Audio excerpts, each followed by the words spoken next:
Hello, hello! Name's Annan. Welcome back to the channel. Thank you very much for tuning in. Today we'll be making a Wizard of Legend Relic tier list. But first, a necessary disclaimer. A large amount of items in the game are very situational. Some of the best items, for example Dark Eterna, can do absolutely nothing for certain runs or builds. I generally put these situation-bound items exclusively into niche, i.e. D tier. For fusion items, I will rank them as if having all fusion item parts, and the vast majority of placements is ranked in the context of single player, regular game mode, i.e. the Chaos Trials. I did put a lot of effort into these placements, however it is impossible keeping clean track of all item placements relative to one another, for example similar items or item groups, so please keep that in mind, stay social, and let's start at the bottom of the list. For the tier list scheme, we have a fairly default looking one. At the very top we have the dreaded S tier, reserved for only the best of the best, the creme de la creme, the universally good and awesome. We love to see these. These go with everything like a fine wine. Followed up by the A tier for the above average, the good and the great. Followed up by the B tier, which is anything remotely considered decent or quite average. C tier is a little bit lackluster, below average or meh, if you like short terms. And then finally, D tier is for anything that is considered to be of poor quality that you wouldn't want to get your hands on, generally speaking, or that has quite a niche to fill. Let's leave it at that. Additionally, I added an I don't know tier for anything that I lack the personal experience of giving my refined opinion on, or anything that I simply do not use whatsoever and therefore I don't have an opinion on. I may or may not state an opinion here occasionally, however, it is merely a guess and not one coming from a great amount of experience. That having been said, with all that other way, I'd say, let's get started. Let's start things off with Museum Ticket, which reveals your run win count, and beyond that there's absolutely nothing for you. This is basically the only item in the game that only exists for vanity purposes, those being keeping track of a stat that might as well be displayed outside of the item pool. For example, just like on the poster, in the main hub, at the spawn point, which keeps track or which indicates of how many runs you have attempted for up to a certain amount. I believe it's 100.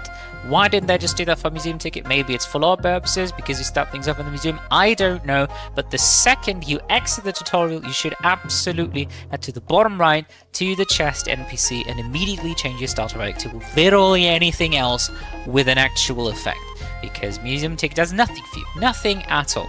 I believe you start things off with Freezing Sprite Naya as well as the Friendship Bracelet, both of which are way better options than something that simply does not help you. Museum Ticket, you rightfully own a spot at the bottom of the tier list in dead last. Goodbye! Token of Wealth is next. Token of Wealth is very useful in a fresh save file. Unfortunately, Doki has a horrendous exchange rate even with the token and replaces more important NPCs while held. Additionally, the token, if you get it too late or if you don't get to use it, does absolutely nothing for you in boss fights.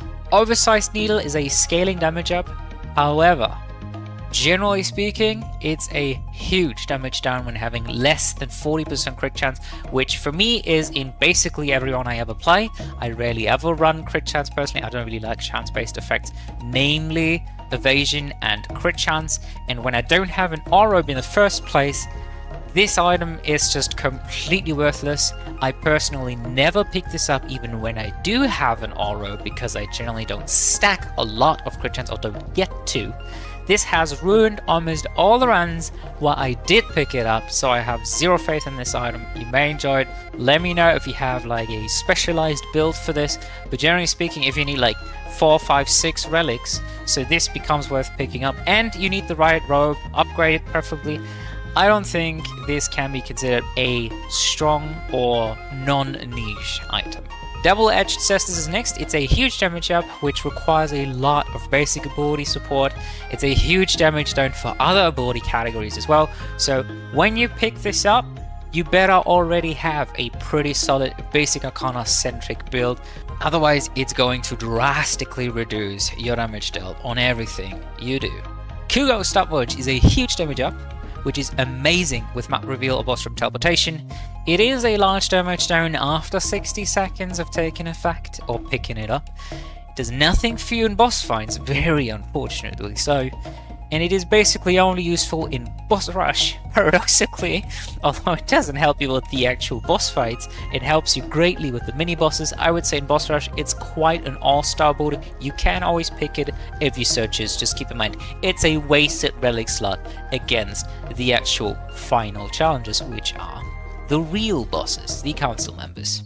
Glove of Patience is next. Glove of Patience is a huge damage up which requires a lot of basic ability support.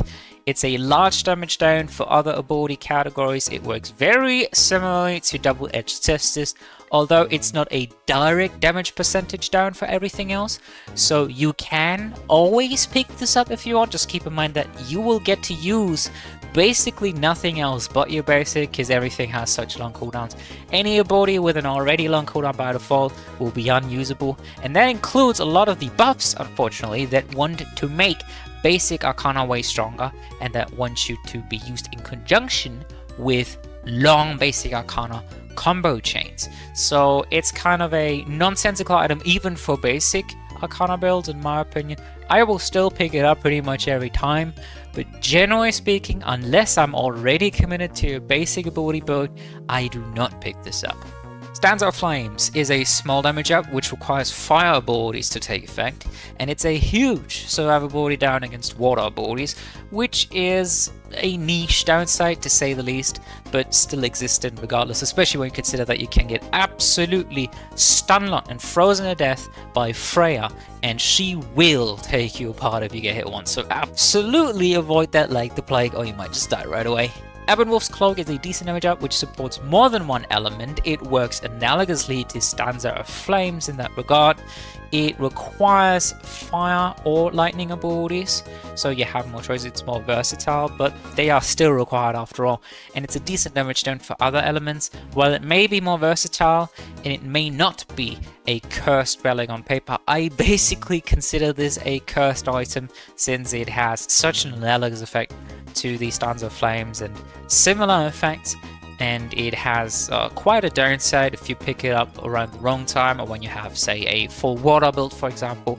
It just doesn't really make sense. It feels like a very conditional item, and most of the cursed items are quite conditional. They are conditional by design, so you only pick them up when you need them or when you can mitigate their downsides or when you can deal with the effect and drive great benefits from them.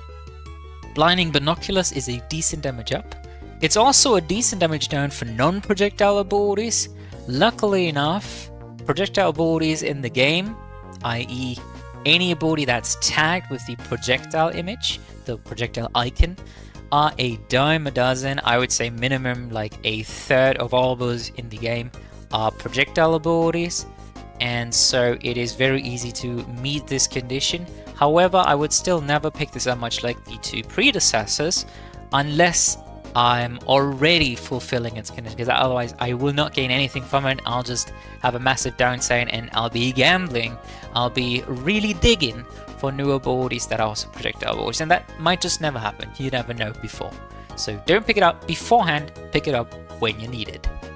Mercenary's Dagger is very useful late game. It's a large damage up. It does not support basic or dash ability, so do not pick this up in a basic ability centric build. It is also a large damage down when you have insufficient gold, so picking up too early is very hurtful to your run overall, especially to your economy. You will not be able to afford items very frequently unless you just keep using your dash and basic for the remainder of the game. Jeremiah's Needle is a small to huge damage up depending on when you pick it up. It pairs well with Singing Bow, Shark Mask, or Covert Ops Mask, i.e. guaranteed crit.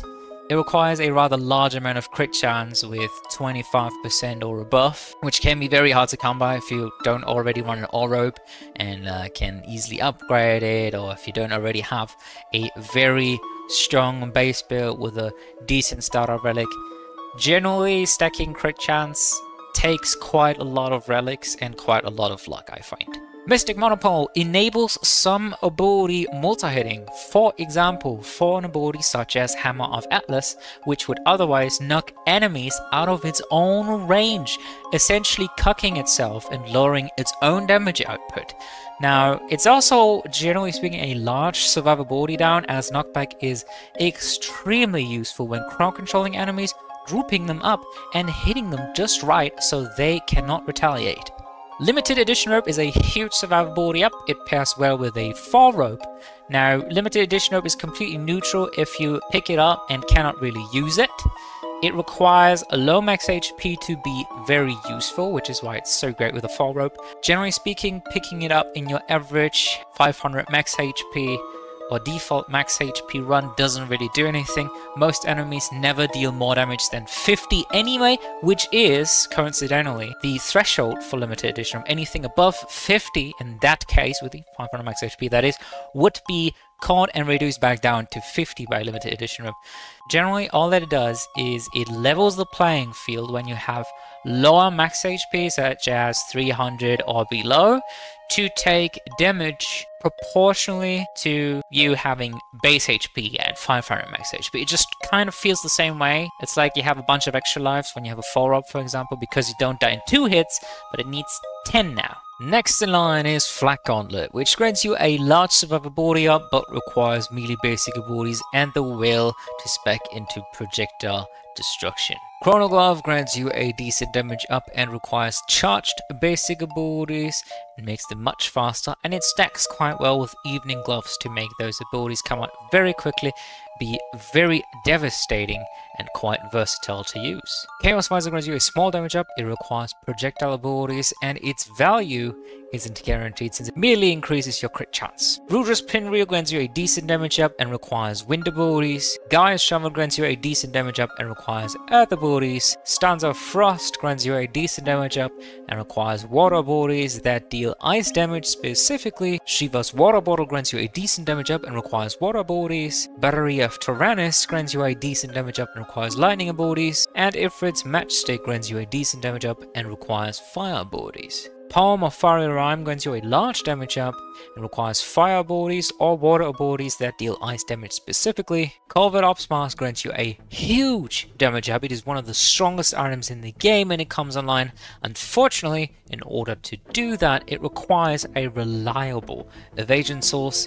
Evasion is quite hard to come by, and evasion is, most importantly, difficult to maintain unless you happen to run a full evasion build. Demi's Teapot improves buffing abilities, and in order to do anything at all, it requires buffing abilities in the first place. Now, this isn't that big of a deal as to what's mid or late game. Most builds would want to find buffing abilities regardless, as they can greatly help out with generating signature charge, granting you a ton of cooldown reduction, or creating artificial damage spikes of your basic abilities, abusing the ever-living crap out of being able to stun lock enemies. That includes bosses during their downtime. Vicious Bunny Ears going to do a huge damage up. We're talking about up to 100% damage up. Jumps are by default the strongest abilities in the game, so having to juggle between 2 different jumps or having to juggle 1 jump and cycle it well with your cooldown reduction is really not that big of a deal. In fact, that's something you would really want to be doing anyway. Jumps are the strongest abilities, as they are not only offensively extremely strong, generally speaking, they feature a great amount of base damage, and in certain cases even extra status ailments on top of that, but most importantly so, because defensively speaking, while mid-air, while airborne from a jump, you got iframes, so you just completely ignore all damage flying your way. It can literally not touch you, and then you come down and you hurt everyone big time. As a direct result, this item pairs very well with cooldown reduction, and it is one of the strongest items in the game, although extremely niche, as it does require jump abilities, which, similarly to Demi's Teapot, every build can use and every build wants, generally as a defensive measure, not so much an offensive measure. They just happen to be extremely strong offensively, and as a direct result, pair extremely well with Vicious Bunny Ears. Gloves of Gambit grant you a decent damage up, but require projectile abilities in order to grant you that damage up. This is not as niche. We have talked about blinding binoculars before. This is pretty much that item, carbon copied, but without a downside. Dark Eterna grants you a huge, a massive damage up. Yet again, this is one of the strongest items in the game if you can meet its requirement, being using melee abilities. This is powerful. This is on one level in my book with Vicious Bunny Ears and Covert Ops Mask. Insignia of Legend grants you a large to huge damage up. We're talking about up to 175% crit damage. It allows finding chaos abilities, which are generally speaking the best abilities in the game. They are enhanced, they are unenhanceable, they are much more expensive, but also generally much stronger. They feature great projectile destruction usually, and very high amounts of base damage, or a great frequency of hits, or both at the same time in many cases.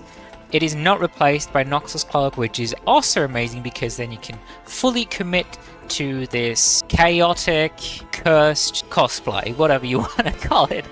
It does require 7 chaos abilities, however, and must be your starter relic, which is, conveniently, the starting point of our new group, the starting gems. Neve's Side Tree grants you a large damage up. It pairs well with on-hit effects like Vampire's Eyeglasses, but requires 7 lightning abilities and must be a starter relic.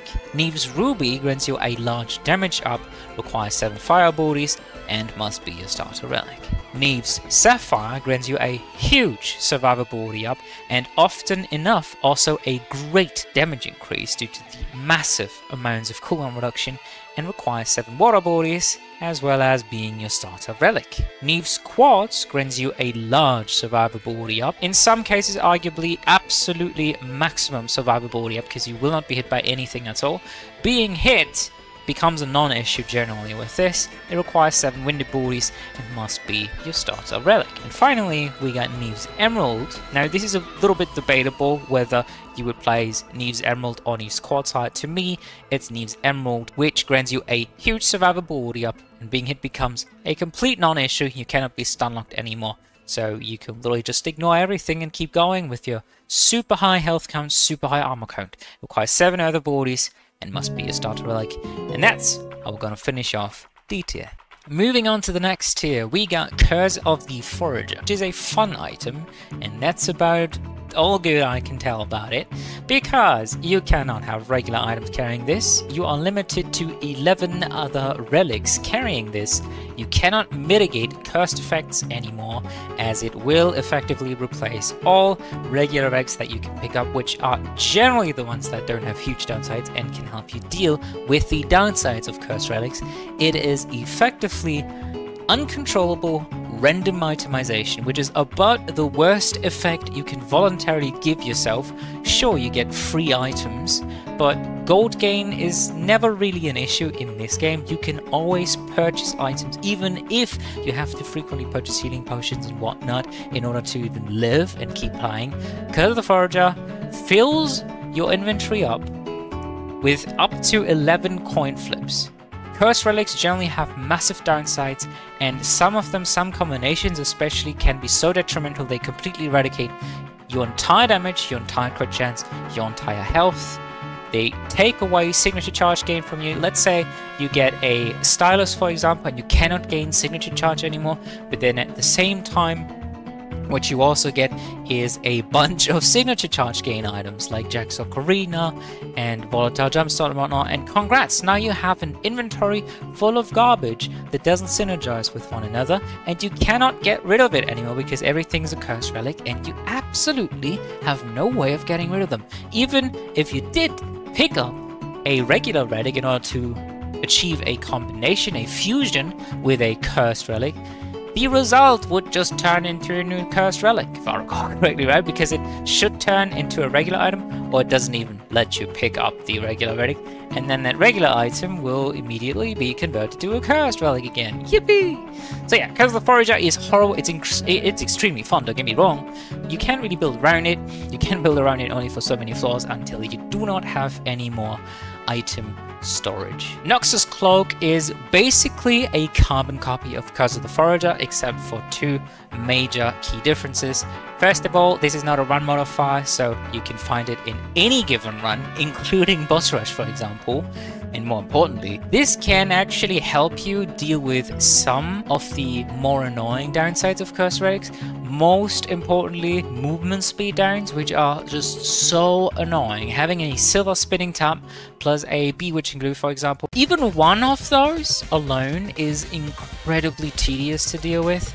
And granted, you need a lot of Curse Relics for Noxus Cloak to help to balance out even one of those, but at least it'll help you not get completely stuck in place. It also only replaces the things you already have or the things you pick up. Konga Drumset is fun, however it's a lot of overbody down and it does nothing for you in boss fights. It doesn't really help you overall with the run, it just makes things slightly more exciting throughout the dungeon. Rulebook of Thieves is quite fun, you get to see more abilities, it pairs well with Relic Rewards card and Amethyst key, but it can also proc during boss fights and lead to great damage losses in the middle of said fights, or maybe the loss of your most crucial ability if it was a supporting standard, for example, and that really sucks and it really hurts and can get really expensive, and it can absolutely ruin your run. Catastrophic Codex, likewise, is also very fun. It pairs well with Prismatic Vambrace. It is a large survivability down, and unlike Konga Drumset, it does work in boss fights, but oftentimes it won't support you because it goes for you, dumbass. Ultimately, this does not exactly help when being caught between Atlas Walls or Zeal's Meteors trying to dodge. It's gonna try and stunlock you, and it often will achieve that in the middle of boss fights, and it can get you killed very, very easily and very quickly. Horrible, horrible item if you actually want to win a run. Vampire's Fangs is a mid-combat healing source. The downside of it can be mitigated when fused with Vampire's Eyeglasses. It's just a large survivability down in my book. It does nothing for you in boss fights. I basically never picked this up. I really don't like it. I don't really see an incentive to do that. Healing yourself on enemy kills isn't really helpful. Lowering your max HP isn't really helpful. That just kind of makes other strats way more annoying, like Double Trouble, Double Tour strats. And I don't really feel like dealing with that. It's never really worth the payoff to me personally. Unless I, of course, already have its fusion counterpart. Cracked Sapphire Key is useful in the late game. It's a large survivability down though, and it does nothing for you in boss fights. I would call this a very new player unfriendly item, because generally speaking I find it much easier to full clear an entire dungeon versus doing one drastically stronger boss right away. Unprepared, maybe with my low HP kind of whatnot. I find Cracked is pretty much a speedrunner only item. Pochi Cookie is fun. It's kind of cute. It's a decent damage or survivability up depending on what gets enhanced, but value isn't guaranteed. It has a chance to fail. It can choose already enhanced abilities. Flashy Windbreaker is the first item in our Resistance series. It easily combines with other items. It is useful with element related run modifiers, although it does nothing 90% of your run.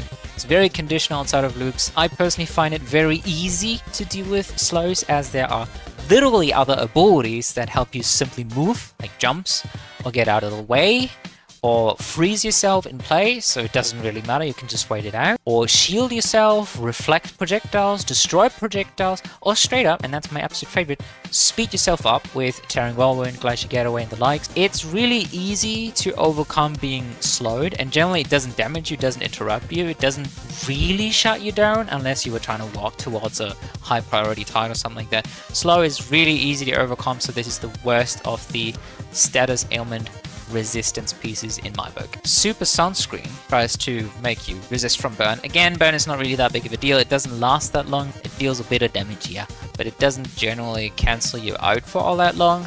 You can circumvent it quite easily, or just use your abilities in between the ticks, and it's gonna work out quite well in my book. Rubber Raincoat protects you from shock, which is admittedly a bit more of a big deal because it keeps you effectively stunned in place for a second or two. But even then, more often than not, I can simply wait it out. I would have been stunned anyway because, you know, I just got hit with a status ailment or status ability, so I probably would have gotten hit by more smaller hits, especially of the lightning element. You don't really need it, it's just effectively a small amount of armor against that particular element. Gummy Vitamins is the last one in this chain for now. Gummy Vitamins renders you unable to be poisoned, which I actually find super useful because poison is extremely annoying to deal with. It's very annoying to inflict on enemies because it takes forever to kill them. It doesn't really cancel them. But when it's on you, I feel like the duration is quintupled. It lasts forever. It interrupts you all the time, it's vicious, it just never stops. It's so annoying. There's also poison traps in the game specifically made to annoy you, I swear to God, that's their purpose. This is probably the only one of these that does nothing at all for you in boss fights, because Atlas does not fight with poison. Thankfully, that would be way too annoying anyway. Devi's Bug Spray is next. Devi's Bug Spray gives you a small damage up. It requires poisoning enemies, which is already quite neat as poison is super annoying to use and really not that good. Damage isn't instantaneous and it does nothing against Sura as he is completely immune to all status ailments. Agni's Sparkler is a small damage up yet again. It requires ignition. Damage isn't instantaneous, although much faster than with the poison, and it does nothing against Sora. And Indra's Copper Pipe is a small damage up that requires shock. Damage isn't instantaneous, although shock rather quickly deals its damage, and this makes it last longer, which is great, so it keeps enemies stun locked in place for slightly longer.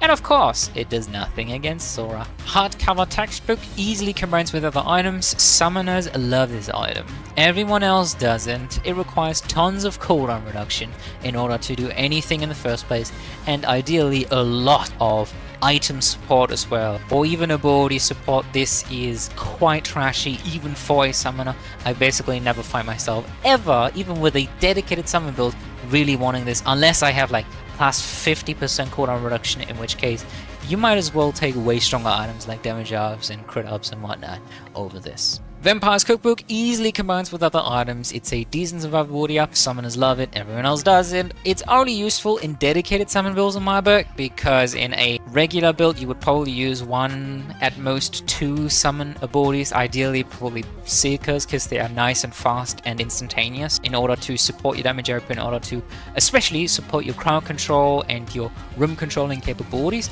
And for that I can definitely see Vampire's Cookbook working out, but only if you have like more than one of those abilities, and even then they have to deal a great amount of damage to kill and proc the cookbook in the first place. It does nothing for you in boss fights either, so kind of a meh item. I really don't use it like ever, to be honest. Cruel Chest Clock is here to interrupt our series of books and summon related items. Cruel Chest Clock grants you a large survivability up. It pairs well with defensive abilities like jumps to iframe spam, but there are way better ways in the game of achieving that, because it drastically lowers your damage. It's a huge damage down overall, and it's really not worth the cooldown reduction. There are so many ways to achieve a great amount of cooldown reduction that are also conditional, or that are also slightly detrimental without nerfing you so hard to the point where you just do nothing. Like you keep spamming abilities on a 0-second cooldown and it takes forever to kill just basic enemies. That's really boring, really bland, and it doesn't really scale all that well because it's a massive damage down. You just need so many items to balance that out, to even that out. Yuna's Storybook is the next book on the list.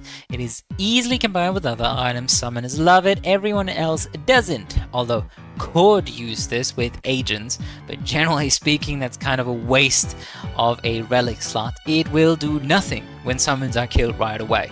Mystic Sage's Memoir grants you a huge damage up. Summoners love it, everyone else doesn't, although could use it, but again, for this one I would not recommend doing that. It requires tons of cooldown reduction to be great, and it does not combine with the other summoner books, which is so bothersome and annoying and stupid, and I hate it, so let's move on.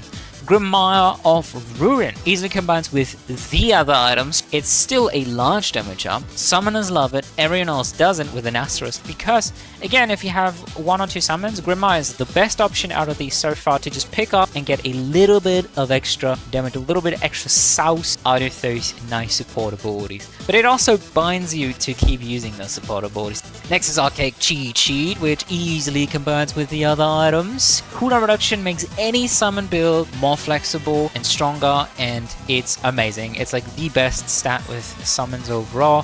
Summoners love it, everyone else doesn't, but this is probably like the first item here where I would actually consider picking it up in a regular run, just in case I happen to come across or already have found a supportive summon ability. Preferably Seekers. I said it before, I'll say it again. Seekers are nice and fast. It's a burst of damage. It's a short burst of crowd control, of room control sometimes. You really want to enhance them, especially the Ice Seekers. I love them, or the Lightning Seekers. They are fantastic. You can even fight around the puddles of poison or the fire stationaries and whatnot. Like, it's fine. Cooldown reduction is great. It makes all of them better because, generally speaking, summons are kind of annoying to use. Like, you use them and then you wait like 8 seconds till you can use it again. It's not that big of an effect in the first place, so it's not really worth the cooldown for a non-dedicated build. But with the cooldown reduction, I feel like you can almost warrant taking summon abilities just as supportive extra damage ups. Pop-Up Primer is the final iteration of our book series. It easily combines with the other items. It's a large damage up, and summoners love it. Everyone else doesn't unless you have at least one summon, in which case I would highly recommend picking up Pop-Up. It's not only super fun, but it scales very well the more summons you have, and it's just instantaneous guaranteed value, basically. Even if your summon only gets in one hit, even if it's a Seeker and it yeets itself at the enemy and then kamikazes, so it dies immediately, it's still one more of those. It's fun to watch, it's fun to use, it's great for controlling things. Moving on to the Legendary Library, our first fusion of the list, fusing together all of these books that we have just taken a look at. It's a large damage up, gives you a decent survivability up. Adorable Mimic exists, which is a big positive because I can consume this entire thing later down the line if I have, for example, lost all my standards due to aces or vitality or whatever, or traded them away, or I simply don't feel like running summons anymore, I got better options, whatever. This is just a culmination of an assortment of a bunch of relics. It doesn't count as one relic, it is only one relic slot that's taken up, but it's multiple relics, and when you drop it, you drop all the relics, and when you pick up an Adorable Mimic, or a similar effect, it consumes all of them individually and gives a bonus for each of them individually, which is great. That's a point you'll be hearing a lot today for basically all the fusions that feature more than like 2 items collectively. It is great, it's really nice. Additionally, summoners love this item. Hey, you would have guessed. Everyone else doesn't, really. It doesn't combine with Mystic Sage's Memoir. I hate that so much. It doesn't make sense. Get out of my sight, Sages. It is also very expensive to assemble fully. All of these counterparts are not exactly the cheapest items, especially Glamour, especially when you consider what they actually do individually for your run. If you are not a dedicated full summoner, I said it before, I'll say it again. These summon items, even the best of them, they are just so niche. They are not very useful overall, and they, surprisingly, don't add a ton of damage either. Tracking Suit is a decent survivability up. It's useful with element-related run modifiers. It requires a minimum of 2 abilities of the same element, and only protects strongly from one element at a time if you're tying with your identical element abilities.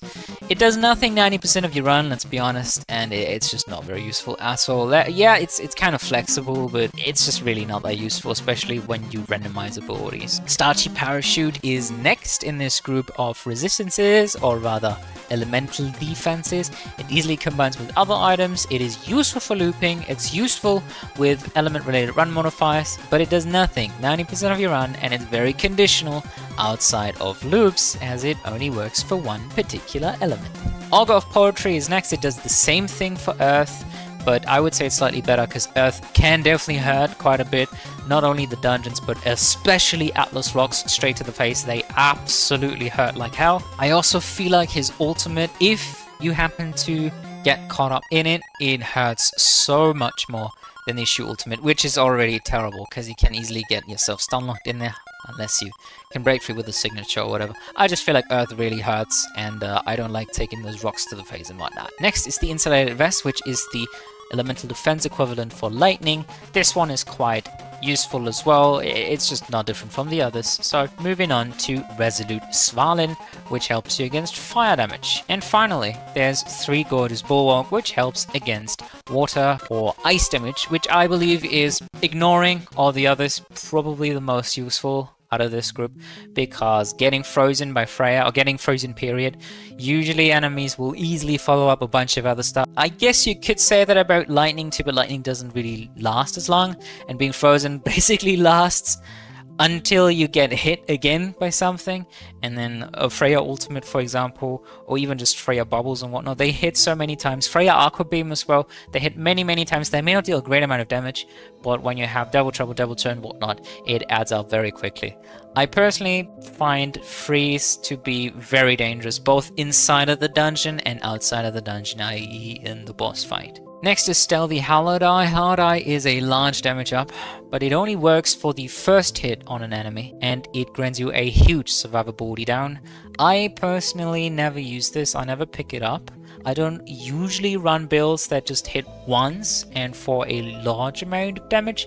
If I were running something like a Glacial Spear on Exploding Fireball and whatnot, I would probably consider picking it up, but at that point I would still have to have a bunch of extra base damage to guarantee that I can one-shot enemies on the first hit. Since it only works on the first hit, it's really only worth for abilities that hit once, maybe twice, and deal a large amount of base damage per hit. Abhorrent Cologne makes bad abilities viable. It pairs well with Stealthy Halidai because everything dies so much faster, which is actually really useful because then you can somewhat circumvent its downside.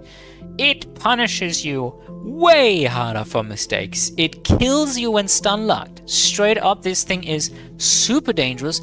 I am aware you can abuse it if you're just really good at the game, you never get hit, or you jump juggle, or you evasion juggle and stuff like that.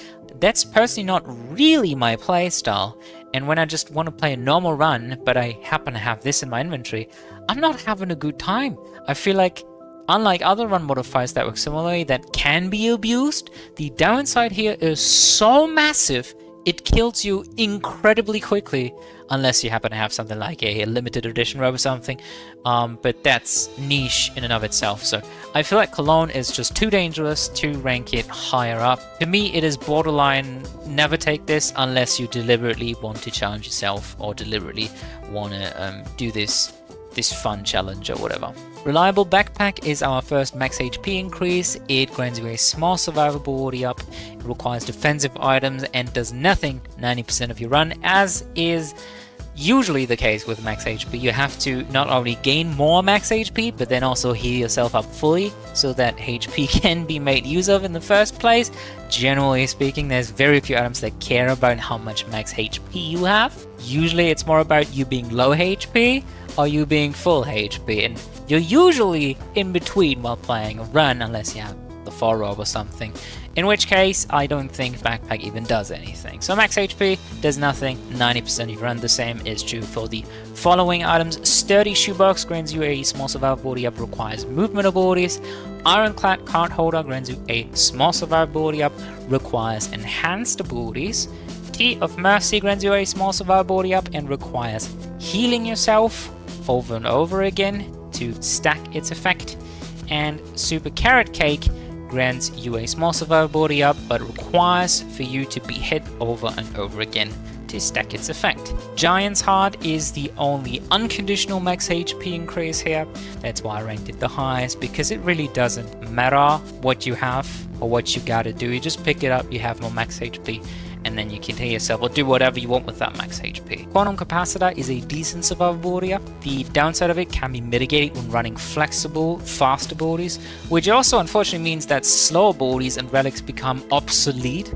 I know that's a bit of a hyperbole, but to me, if you can't keep up with the enemy speed because you have to charge something first, it doesn't feel great. It really does not feel great. You have to drastically adapt to situations, and your playstyle must change greatly in order to even use this relic baseline. But it is fun, and it is very abusable, and its downside isn't enormous, I would say. Like, you can definitely learn to deal with it rather quickly. It doesn't spell instantaneous death, unlike something like Abhorrent Cologne, for example, anything at the very bottom of C tier. These basically spell an immediate loss whenever you just fuck something up. Aberrant Deck is extremely fun. You get to see way more abilities. You can make ability upgrades way cheaper with this by simply waiting for worse abilities and then upgrading those, and then boom, you're only cycling through enhanced abilities. It might leave you at an elemental disadvantage at random that's basically out of your control, and it's worse as a result than making a solid build that synergizes well and that works well with your starter relic or an entire build of relics and your starter robe and whatnot. Token of Commerce makes you gain more gold than it costs, which is nice, but that's pretty much it in terms of advantages. Cremire early on means you won't find him on later stages when you may want to. He also replaces other potentially more useful NPCs, specifically Nox, and the token does nothing for you in boss fights, as do all the other tokens. Now, you can pick this up if you really want to see a Cremire for whatever reason. You just really have a bunch of garbage in your inventory and you want to get rid of it, but even then, you should probably just try to get an adorable mimic to squeeze more value out of these items rather than gold. Gold is quite an abundant resource in the game, and you will never really find yourself lacking gold gain, even when you have downsides that make you gain less gold. Infinity Marble is convenient, however does nothing realistically 90% of your run. It has very few synergies in the game, and it's more of a wishful item every time I pick it up personally. Gyroscopic Inkwell is basically Infinity Marble 2.0. It is also convenient and does nothing 90% of your run actively, that is. This is basically in every way, shape and form the inferior version, the more inconsistent, more inconvenient and overall worst used version of Surefire Rocket, which we will be looking into towards the end of the tier list, so stay tuned. Jade's Gem Locator is immensely useful on a fresh save file. It is useful with gem healing or gem to gold conversion. However, it's not as good on short or difficult runs, as it wants you to explore as much of a dungeon as you can, ideally as often as you can. It does nothing 90% of the time to overall carry a run, and it does nothing against bosses, period, because you cannot explore anything on boss stages. Graduation Cap is basically a carbon copy of Jade's Gem Locator, but instead of having to physically find more gems, you simply gain more gems from all sources, which is not only more versatile, but also straight up more useful in my book. Additionally, it obviously has a fusion, which makes it so much more powerful than Jade's Gem Locator, and it's on top of your hat, which means you can bounce it, which looks amazing. Moving on to the next tier, starting things off with Amethyst Key. Amethyst Key easily combines with other items. It is useful when randomizing abilities, it is useful when searching crucial upgrades or activating gems. However, I don't find it useful most of the time. It does nothing for you in boss fights as well, so it's often not really worth picking up. It's more of a convenience pick. Boots of Frenzy are fun. They grant you a decent damage up, a decent survivability up. Their value is never guaranteed, and they do nothing at all for you in boss fights. So know what you're getting. This only works for mini bosses for the most part. Overpriced insurance is useful in the late game. Its downside can be mitigated using Wallet of Splendor or Wallet of Vigor. It makes more expensive items become hardly affordable, however. The earlier you pick it up, the worse it's gonna be, and it does nothing for you in boss fights. Idealist's Mirror is the first of the Idealist items. It grants you a full heal on pickup. It is useful early game with the Fall Rope. It has a harsh requirement and breaks on drop, which is horrible because all of the Idealist items are incredibly expensive. The most expensive things in the game, if I recall correctly. So you pick it up to fully heal and you can't even get rid of it now that it stops having an effect because it's so harsh to fulfill its requirement. It's now just a dead slot in your relics for way too much gold that you can't even take care of, no matter how it will break and not net you any reward. Idealist Vest is next. It also grants you full heal. It is also good with a Fall Rope. It also has the same harsh requirement and breaking on drop. Retro Floor Plan is fun. very, very fun. Combines very well with a lot of different items, such as the Vampire's Fangs even, which is just so good. This really lifts certain items out of the grave and puts them into the limelight. Grants you a decent damage up effectively, as you can kill everything so much faster. It pairs well with the Level Robe or Strongman's Hammer and many other things truly. It is, however, also a decent survivability down, as it is so much easier to be just completely overrun and stun-locked to death by enemies. It has nothing for you in boss fights further, which would actually be incredibly fun to fight 2 half HP bosses. That would be amazing. Just think about double Shuu, double Atlas. That would be mayhem. So fun. Token of Triumph allows for you to destroy Taffy in one hit, no matter what. Some builds do not have good enough damage early on in order to beat Taffy. Some builds never even get more damage in the mid-game or later down the road, so this can be very much situationally useful. It is often not much more expensive to buy an extra ability and kill Taffy with that. It replaces other potentially more useful NPCs and it does nothing for you in boss fights. But hey, at least you're gonna get a potentially much more useful ability and a bunch of gold, which is nice. And you get to smash Taffy, or sorry, you get to pat Taffy and have some fun together and not kill each other like good friends. Arcana Booster Pack is useful when randomizing abilities. Abilities can be used for trading, especially when unenhanced, and then you can just crack the booster pack at any moment and get way better abilities anyway. Speed ups like Tearing Whirlwind or Glacial Getaway can mitigate the speed down, although its value isn't really guaranteed. It might just drop you a bunch of summon abilities that you can't use, for example, or in your summon build it drops you a bunch of other abilities that you can't really use or that you won't really have a use for. The Arcana Rewards card easily combines with other items. It is useful early game, it's useful when randomizing abilities, but usually you won't need it and it falls off pretty hard once you don't need abilities. Wings of Icarus is a small survivability up that requires pits and knockback in the first place. It does nothing for you in boss fights, so this is a very, very small survivability up that is still repeatable, still usable over and over again, but you need to do quite a bit of investment in order to make it work, and you need to have luck. Deafening Symbols is a decent survivability up that requires taking damage, and honest to God, I could not think of a single situation where this is one of the better projectile destruction things, one of the better keep me alive, help, I've been hit items in the game. Just the vast majority of other items in the game are so much stronger than this. I really wanted to like it, I really wanted to think it's good, but truly when you think about it, there are not that many situations where this can even be useful. There's probably one, to be honest. There are the Dragon Arcs from Zeal and from Sura, which you can absolutely all destroy at once, and it feels good. And then there's something like the Freya Ultimate, which basically hits you in many, many waves, and this may only take care of one wave. And then wave 2 hits you again, and then it destroys the rest of wave 2.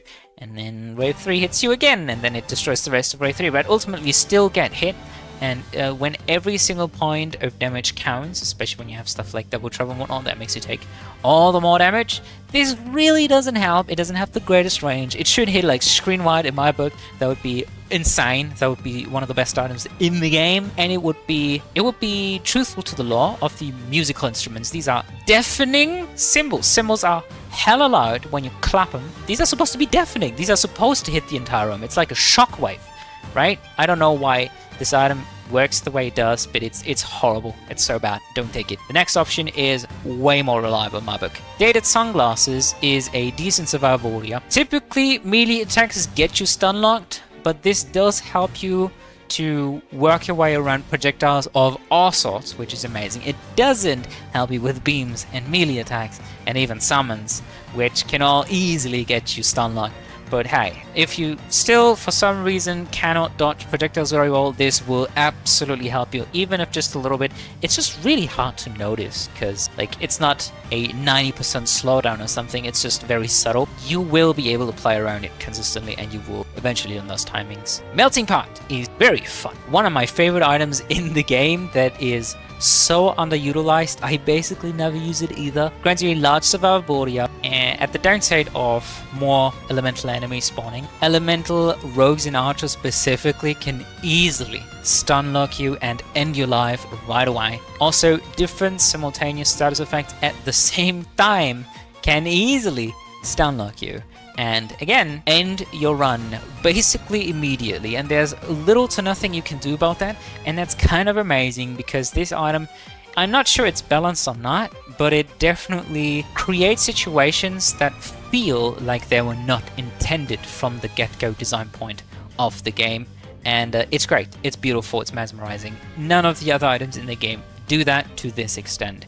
In my book, not even Codex. Conqueror's Helmet is a decent survivability up. Night Shields are annoying, and you can circumvent them this time. Whether you play a melee build and you are sick and tired of being ice blocked or earth blocked for the 20th time in a row, or walking into a fire shield, or whether you play a projectile build and are sick and tired of other knights reflecting it back at you, stunlocking you, killing you instantaneously. That has happened so many times to me because I love the root status ailment and toxic bolas, and that shit hurts, my guy. Let me tell you, it hurts so bad. It hurts my soul, it pierces my heart, it takes me apart from the inside. You can disable them using this item. However, it is not useful most of the time. Elemental enemies are kind of rare in the first place, alright? And them using abilities implies that you couldn't hit them first, which never really happens in the game to like a critical extent where you would need these items. It does nothing for you in boss fights either. Conqueror's Cloak is a decent survivability up that disables summoners specifically, which is great because summoners are annoying. It is not useful most of the time, and it does nothing for you in boss fights, but it prevents you from having to deal with all those pesky, small, annoying summons, seekers, I think even traps and whatnot. Those are so annoying. They clutter up the room like no other enemy, and they chase you down and whatnot, and they can be so difficult to deal with, especially on low damage builds. Although my favorite of the triplets here is Conqueror's Belt, for decent survivability up and disabling elemental rogues and archers specifically, which also can easily stunlock you, but so much more easily. These are the fastest enemy types in the game. They have so much crowd control that is the most obnoxious shit imaginable, freezing you in place, poisoning you and whatnot. It's so annoying. It does nothing for you in boss fights, but it will help you greatly not be immediately destroyed by elemental enemies the second you enter something like Stage 3-1, for example, and everything is so fast and there's a lot more elementals and whatnot. Prescription Bottle is a decent survivability up, with the downside of healing potions degrading over time, so it does nothing for you for a long period of time. It also does nothing for you in boss fights. Healthcare count works very similarly. It easily combines with other items though. It's still a decent survivability up, healing potions degrade over time. It does nothing for you in boss fights. Token of Elegance allows for you to get your robe upgraded right away, which can be extremely powerful. Although generally speaking, the token costs more than just upgrading your robe. The health down when upgrading your robe isn't usually a big deal, especially when you're already very low HP. If you just don't get hit once, you can probably just heal yourself back up. If you don't do the upgrade right away, you can probably just head to your green shop, grab a healing pot and you'll be fine. Or crack a chest and grab some healing and be fine. Or collect some health orbs that are left on the ground and be fine. And in certain cases, you really want to be hurt here as well, because you may get more damage or more armor or more evasion or whatever. Like it can actually help you out. This also replaces other potentially more useful NPCs, specifically Nox, and it does nothing for you in boss fights. Raspberry Cookie Box is a decent survivability up. Value isn't guaranteed with this one. It's kind of like the Gem Finder but for health orbs. It does nothing for you in boss fights as a result. Token of Health will enable you to find Dr. Song, grab a heal, receive a healing or health related item. Usually these are healing ups or more healing or automatic healing, but very rarely they can be damage related too, which is effectively another great way to buy yourself more time and stay alive and crush enemies. Early game, you usually wouldn't have spare unenhanced abilities to trade away here for the heal, so this is great. Also, in certain builds, you really don't want to trade away your abilities because you want to keep the integrity of the build, for example. That's what I always do.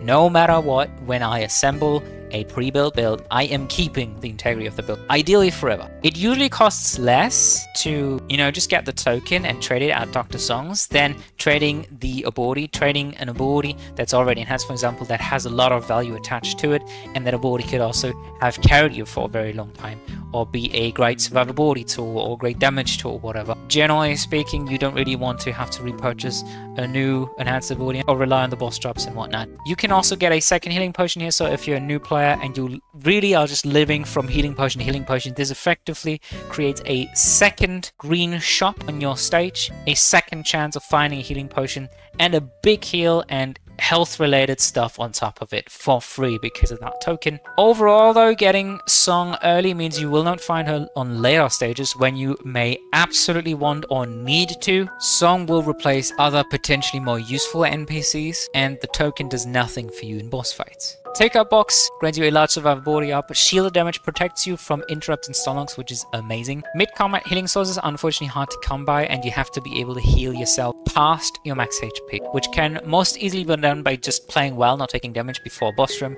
grabbing a healing potion, and then getting those free health orbs, and boom, you got a shield of up to like 100 if I recall correctly, which is 2 very heavy hits. In this game, usually a heavy hit is like 50 damage, and that's it. Doesn't really go past that, of not being stunlocked, which is amazing for aggressive builds specifically, or for low max HP builds as well, because then you can buy yourself on like a 4-up, for example. I don't remember how that really works, whether that even works in the first place. It's great. It's great when you can proc it. It's very niche, although quite impactful when you can trigger it. Charming Teddy Bear is a small survivability up. Its value isn't guaranteed so much because some charmed enemies just are way too slow, like knights for example, often get completely obliterated by their counterparts. Most dominantly I feel rogues and archers, but even summons, they just get stun locked into oblivion or thrown off a cliff immediately, and boom, you got no value out of being hit. Congratulations is also usually just one enemy, and they have to be closer to your enemies for them to focus them instead of you, so it's kind of mad. Does nil damage.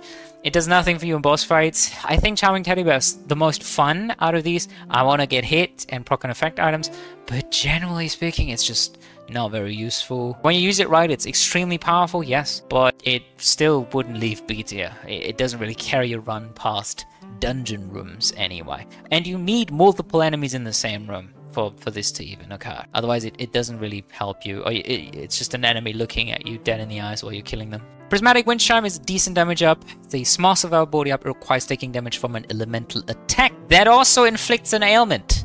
So basically all elemental attacks. It has a very short range and a lengthy cooldown. I don't really like it. It's so niche. I never proc it. I only proc it when I deliberately get hit. Basically, that's it. Or get super close to bosses and get hit by their ultimates and whatnot. This rarely ever happens, even when you're completely new to the game. It just doesn't really happen, but it at least deals damage, and not that shabby of a base damage either. It's fine, honestly. You can probably use it here and there.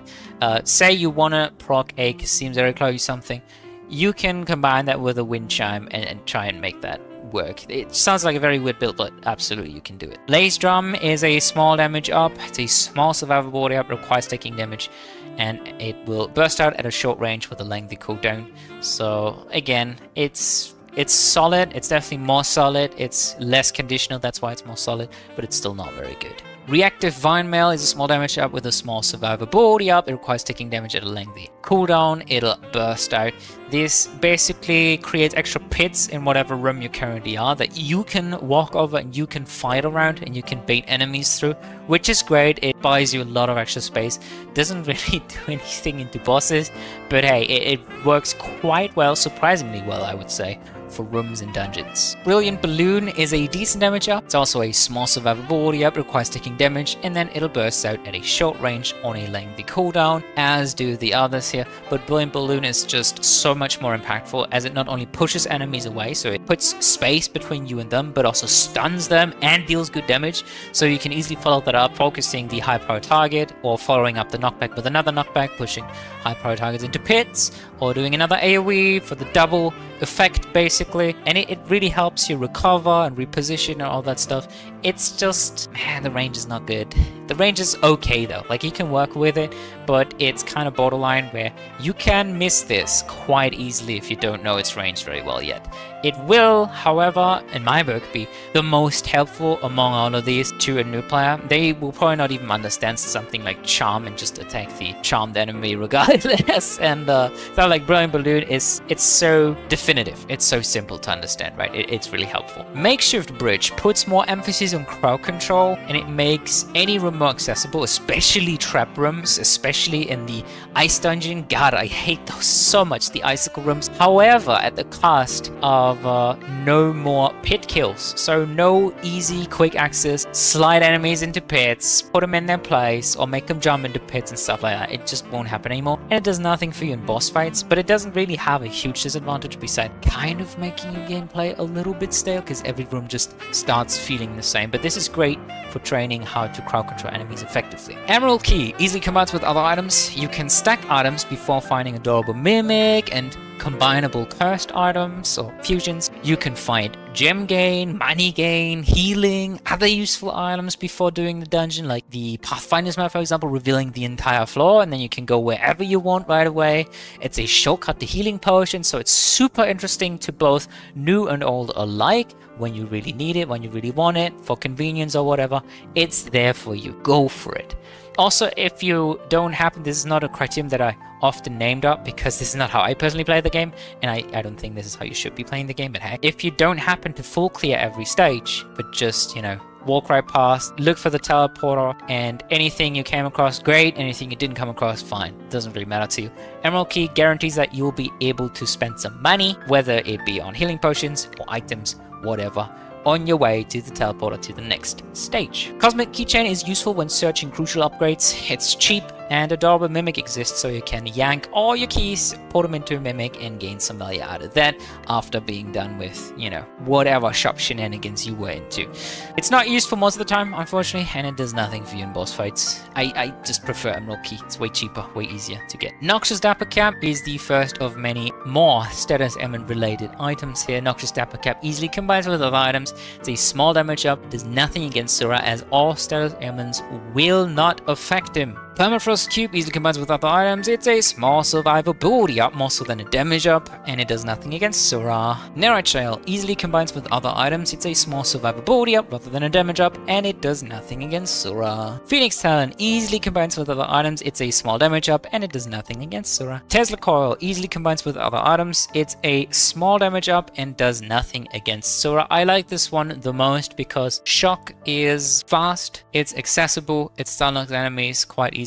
Slow is also fine. Freeze can be a little bit rough sometimes, and it doesn't add a ton of extra damage. Burn is okay. It's kind of the middle grounds between poison and shock. It's like the medium version regarding everything, both damage, synergies, and how fast it affects people and how strongly it affects them, how much you crowd controls them. I like Shock the best among all of these because it's just so easy to make use of anywhere, anytime, pretty much. Pandemic Pouch is fun. It's basically the culmination of all the other status elements that we've gone over shortly. It effectively has a small damage up and does nothing for you in boss fights, period. Not just against Sora, in all the boss fights, because this is strictly for spreading status elements to other enemies, which is quite fun to watch, quite fun to proc.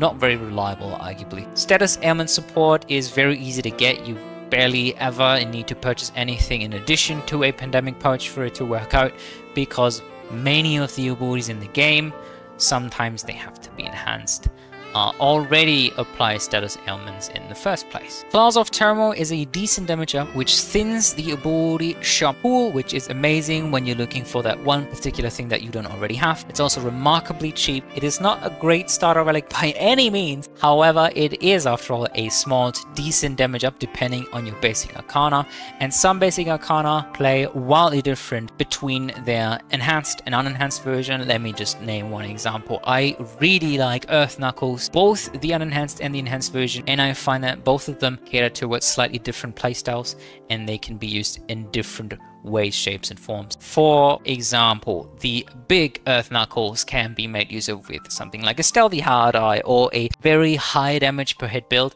and the regular version can just be used as a support without having to lean too much into basic arcana. You can just crowd control enemies slightly better in my book than with the Massive Fist, which just hits super slowly and in a slightly different rhythm. Plaguing Sprite Dryer, the first of these sprites, easily combines with other items. It's a small damage up, usually single target though, and at a lengthy cooldown. It is still a damage up, still always reliable, it's always gonna proc, doesn't absolutely need to hit with its status ailment, but it adds quite a bit of damage here and there. Freezing Sprite Naya I personally like way better, because the freeze is not just a damage up, it's also a small survivable audio, because you can dance around your foes and follow up on them, or just leave them frozen for a bit while killing other folks. Other than that, its stats are the exact same. Blasting Sprite Aura is fun because freeze can be unreliable sometimes. Like sometimes the sprite will just randomly freeze enemies that you're in the middle of attacking and you will unfreeze them, whereas the slow is always getting applied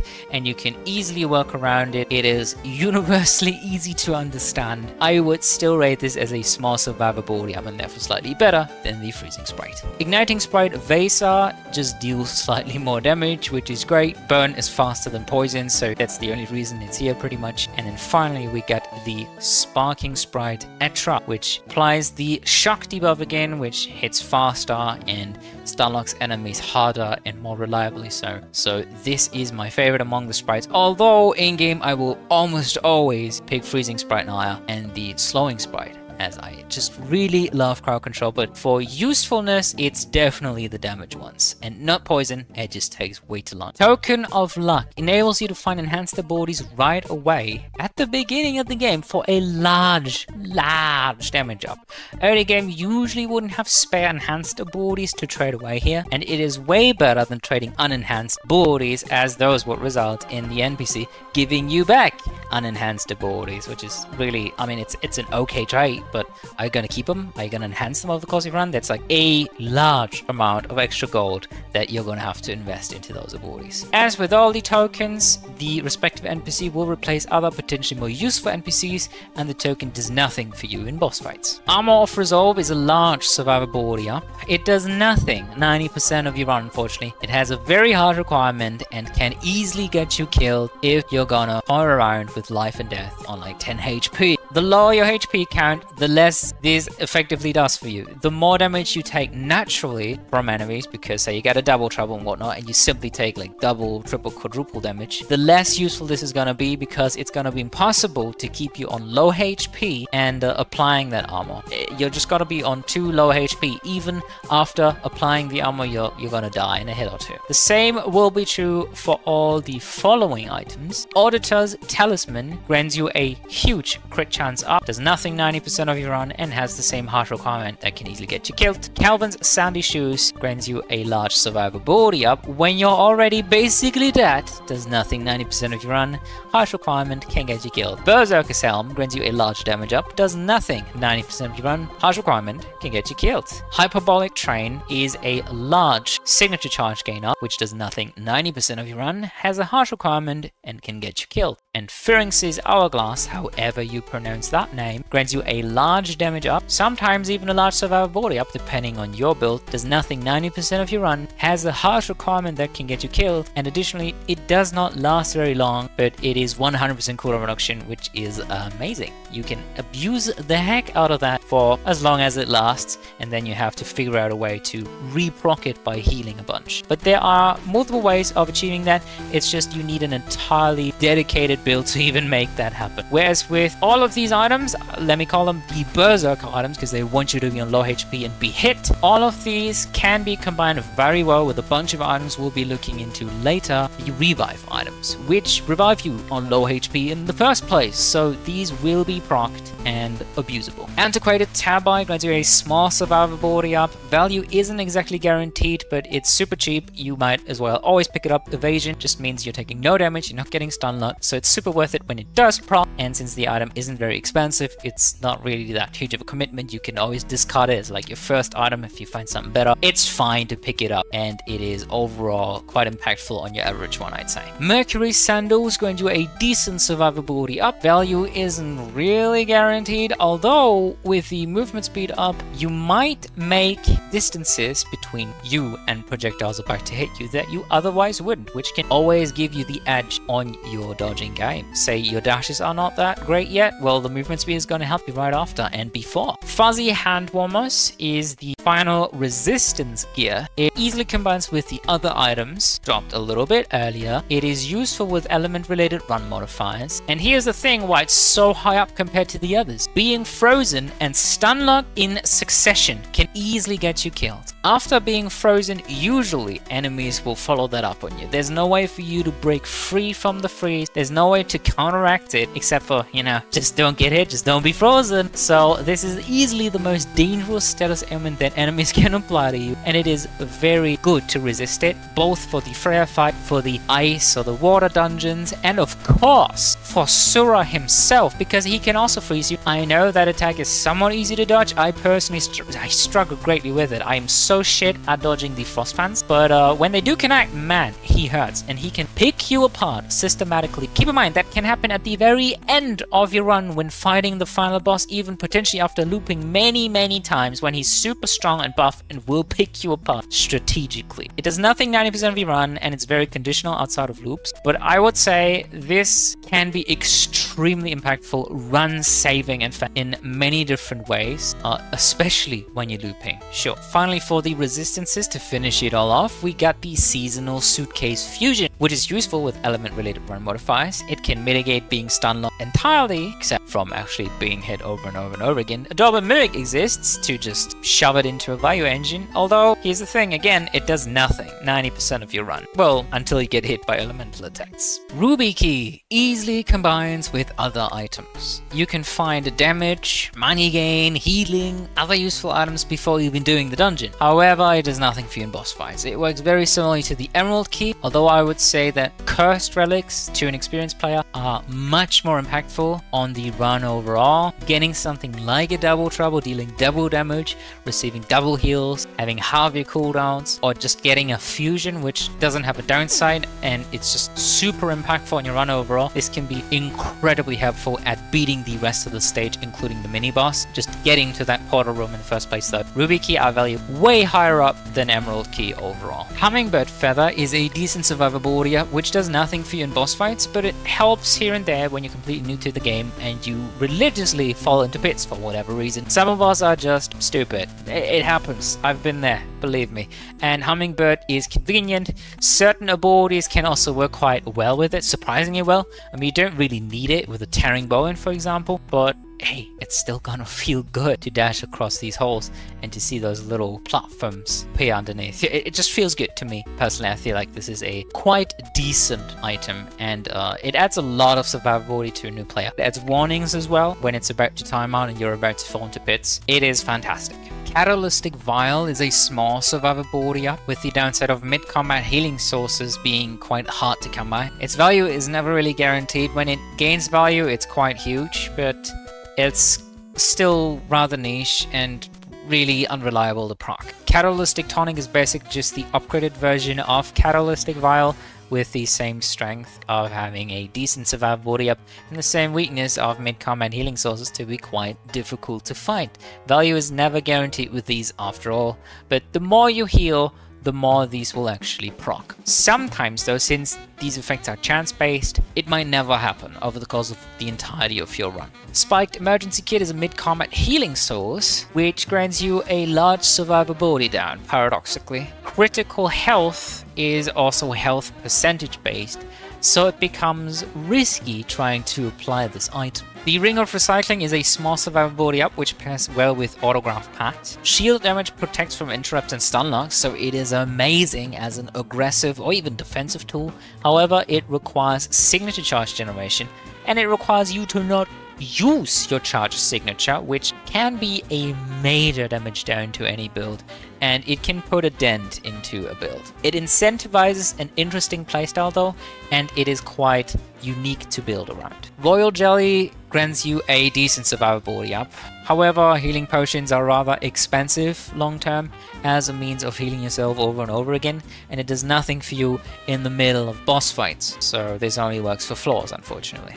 Pathfinder's Knapsack grants you a decent survivability up. It pairs well with Pathfinder's map, because then its effect procs always at 100% of its value.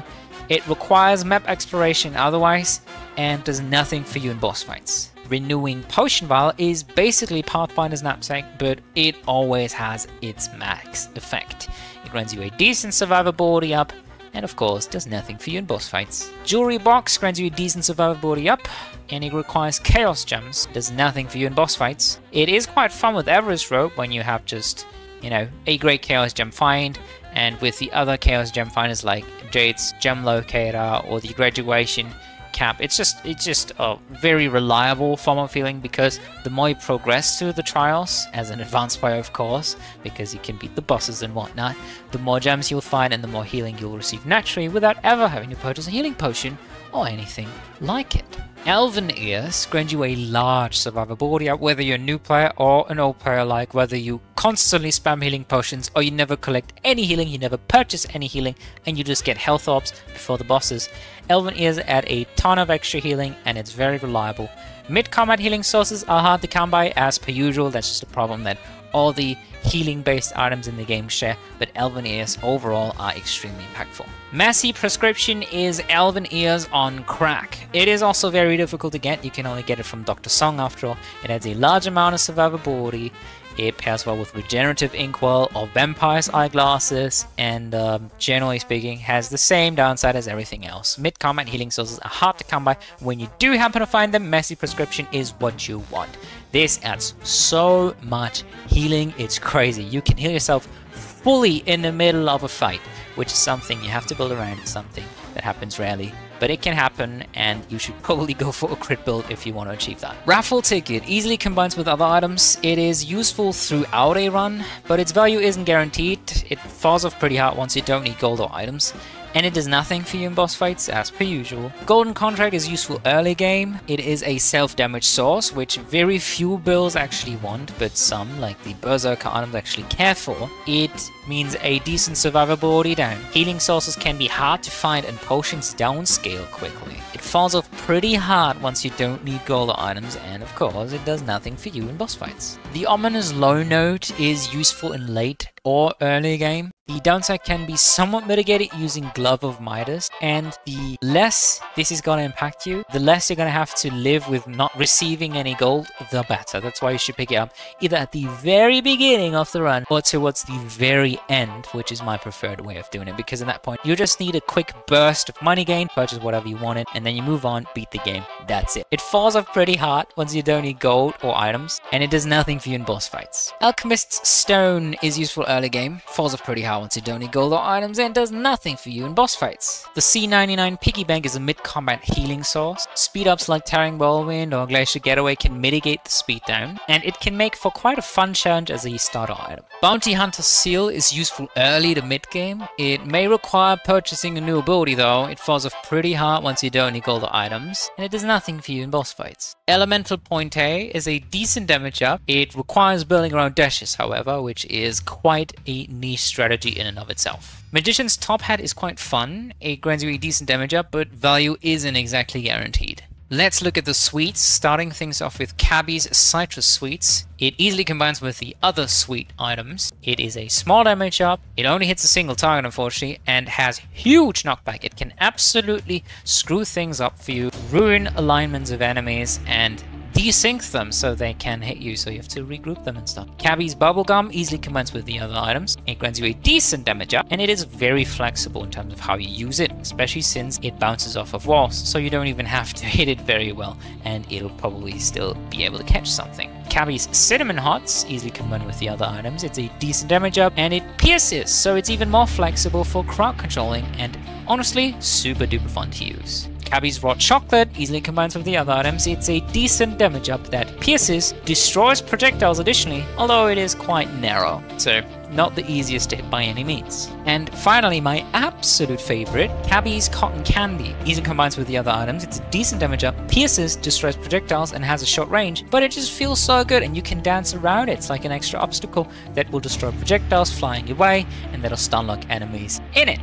Sparrow Windstone is the first of many stones, easily combines with the other stones. It grants you a small damage up at a short cooldown, at a short range unfortunately, and it can ruin combos for you sometimes when in the middle of a combo you just knock enemies away. It can also help you out sometimes, like a Brilliant Balloon proc, without you having to be hit. It just knocks them far away, slows them down, knocks them into a pit, and you get instantaneous kills. But more often than not, you have close rooms with no pits, and this doesn't really help you maintain a combo. It just deals a bunch of extra damage, especially into bosses. Those stones are quite useful. Paralytic Venom Stone is no exception to that. It easily combines with the other stones. It grants you decent damage up, a short cooldown and a short range with the poison, which can be somewhat useful into bosses. Stones I mainly use into bosses, much like the sprites. Cobalt Firestone easily combines with the other items, grants you a small damage up, which is continuous. It doesn't have to proc, so it has no cooldown, although quite a short range. You just have to get very close and up personal with your enemies. Sleepy Thunderstone easily combines with the rest of the stones, granting you a decent damage up at a short cooldown and a short range. And finally, Lotus Froststone combines with the other stones, grants you a decent damage up at a short cooldown with a short range, freezing enemies randomly around you, which can be detrimental, but it's also extremely fun, and if you react fast enough, you can easily play around it. Tiny Crocodile Heart is useful early or mid-game, grants you a large survivability up, however at the cost of a huge temporary survivability down. Does nothing 90% of your run as it's only max HP, but it's a great amount of max HP, and it gives you sort of a quest or direction in order for what to do inside of your run. It's like a meta progression to your run. Tears of Midas easily combines with other items. It can be abused using self-damage, the fall rope, healing sources and the likes. However, it does require you to take a bunch of damage. Prismatic Vambrace grants you a decent to large survivability up, also requires taking damage, and does nothing against physical attacks. It requires you taking damage specifically from elemental sources, which can be kind of difficult to stack, but just stack it on like boss 1, boss 2, or do another loop, stack it on a boss, and you should be able to max it out fairly easily. Thesis on Defense grants you a decent survivability up. It requires taking 1000 damage to max out, which can take forever, and it can really screw with you, and it can really not be worth it. By the time you get it fully stacked, you might just be done, or you might have way better relics, or you might have converted all your relics into cursed items, and now Thesis was just completely worthless. Well, not completely, of course. You don't have to fully max it out, like the effect will always be there, but you have to take a lot of damage and heal it back up for Thesis to do its job well. Absorption Coil is abusable with tanky builds, requires taking damage similarly to the predecessors, and requires signature charge generation, but generally speaking, this is a very safe bet to get a full signature extremely quickly, and it is on the verge of a higher tier for that reason. Jack's Ocarina is a temporary huge damage up, especially relevant to boss stages. The downside can be mitigated fairly well using Surefire Rocket or Gyroscopic Inkwell. However, it is a large signature charge gain down.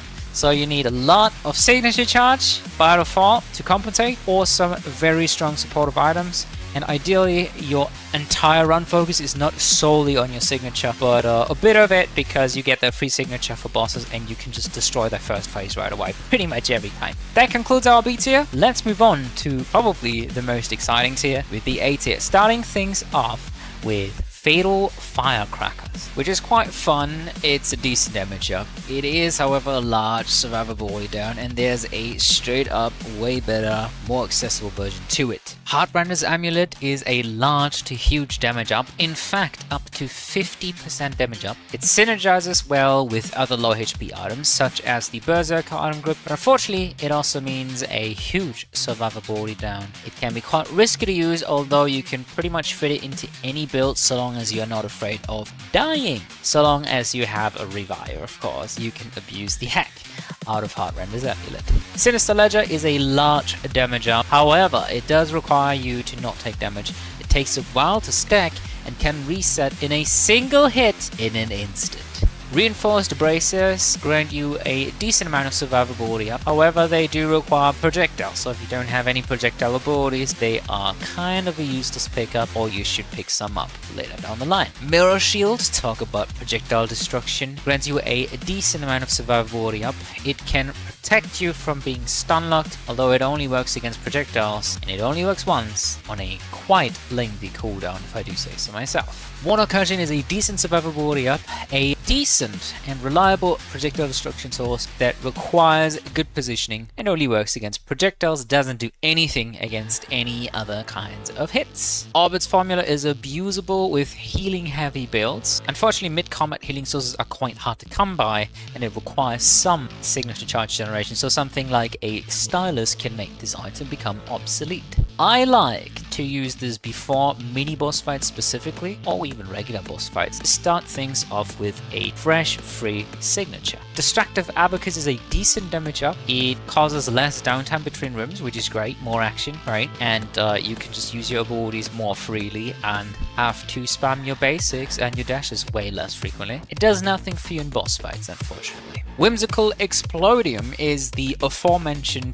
upgraded version to Fatal Firecrackers. First of all, because it's not a curse relic. Second of all, because it doesn't have as big of a downside. It's a large damage up. It grants you a decent survivability up, I'd say, because of crowd control. It raises combo potential dramatically because you can easily come up enemies and blow them up back to cause chain reactions that just destroy entire rooms. Value isn't really guaranteed with this. You still have to do a lot of work. You still have to bring enemies close to one another and kill them in the first place, and it does nothing for you in boss fights. Special Snowflake is a large damage up, very much akin to Whimsical Explodium. It's a decent survivability up, if not more than that. It raises combo potential just like Whimsical. Value isn't really guaranteed, and it does nothing for you in boss fights. Fun fact, this is my second favorite item in all of the game.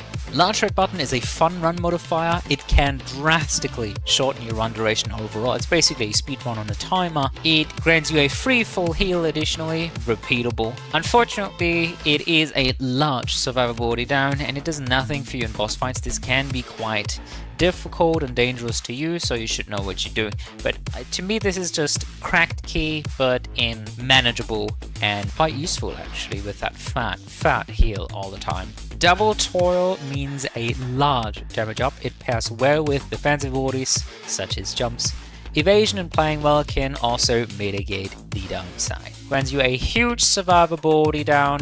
Like I said, play well and there's basically no downside to this. Play horribly and you will die very, very quickly. Cooldown reduction is a great stat to have in any build. However, most builds won't need the astronomical amount of cooldown reduction that this item grants them, and the downside really isn't worth it as a secondary factor, I suppose. There are also a lot of means to acquire cooldown reduction for your specific build. Higher up in the tier list, we'll get to those soon, and without risks, without the risk of endangering your run specifically. Magician's Wand is a large damage up at a huge survivability down. I personally hate this item. It can absolutely mess with you the way you play, and it will get you stun locked if you're not used to its timings. Chaotic Pendulum is a large damage or survivability up depending on how you use it. Timing becomes absolutely essential running this relic. It kills you very quickly when stun locked. It is very much a carbon copy of Double Toil.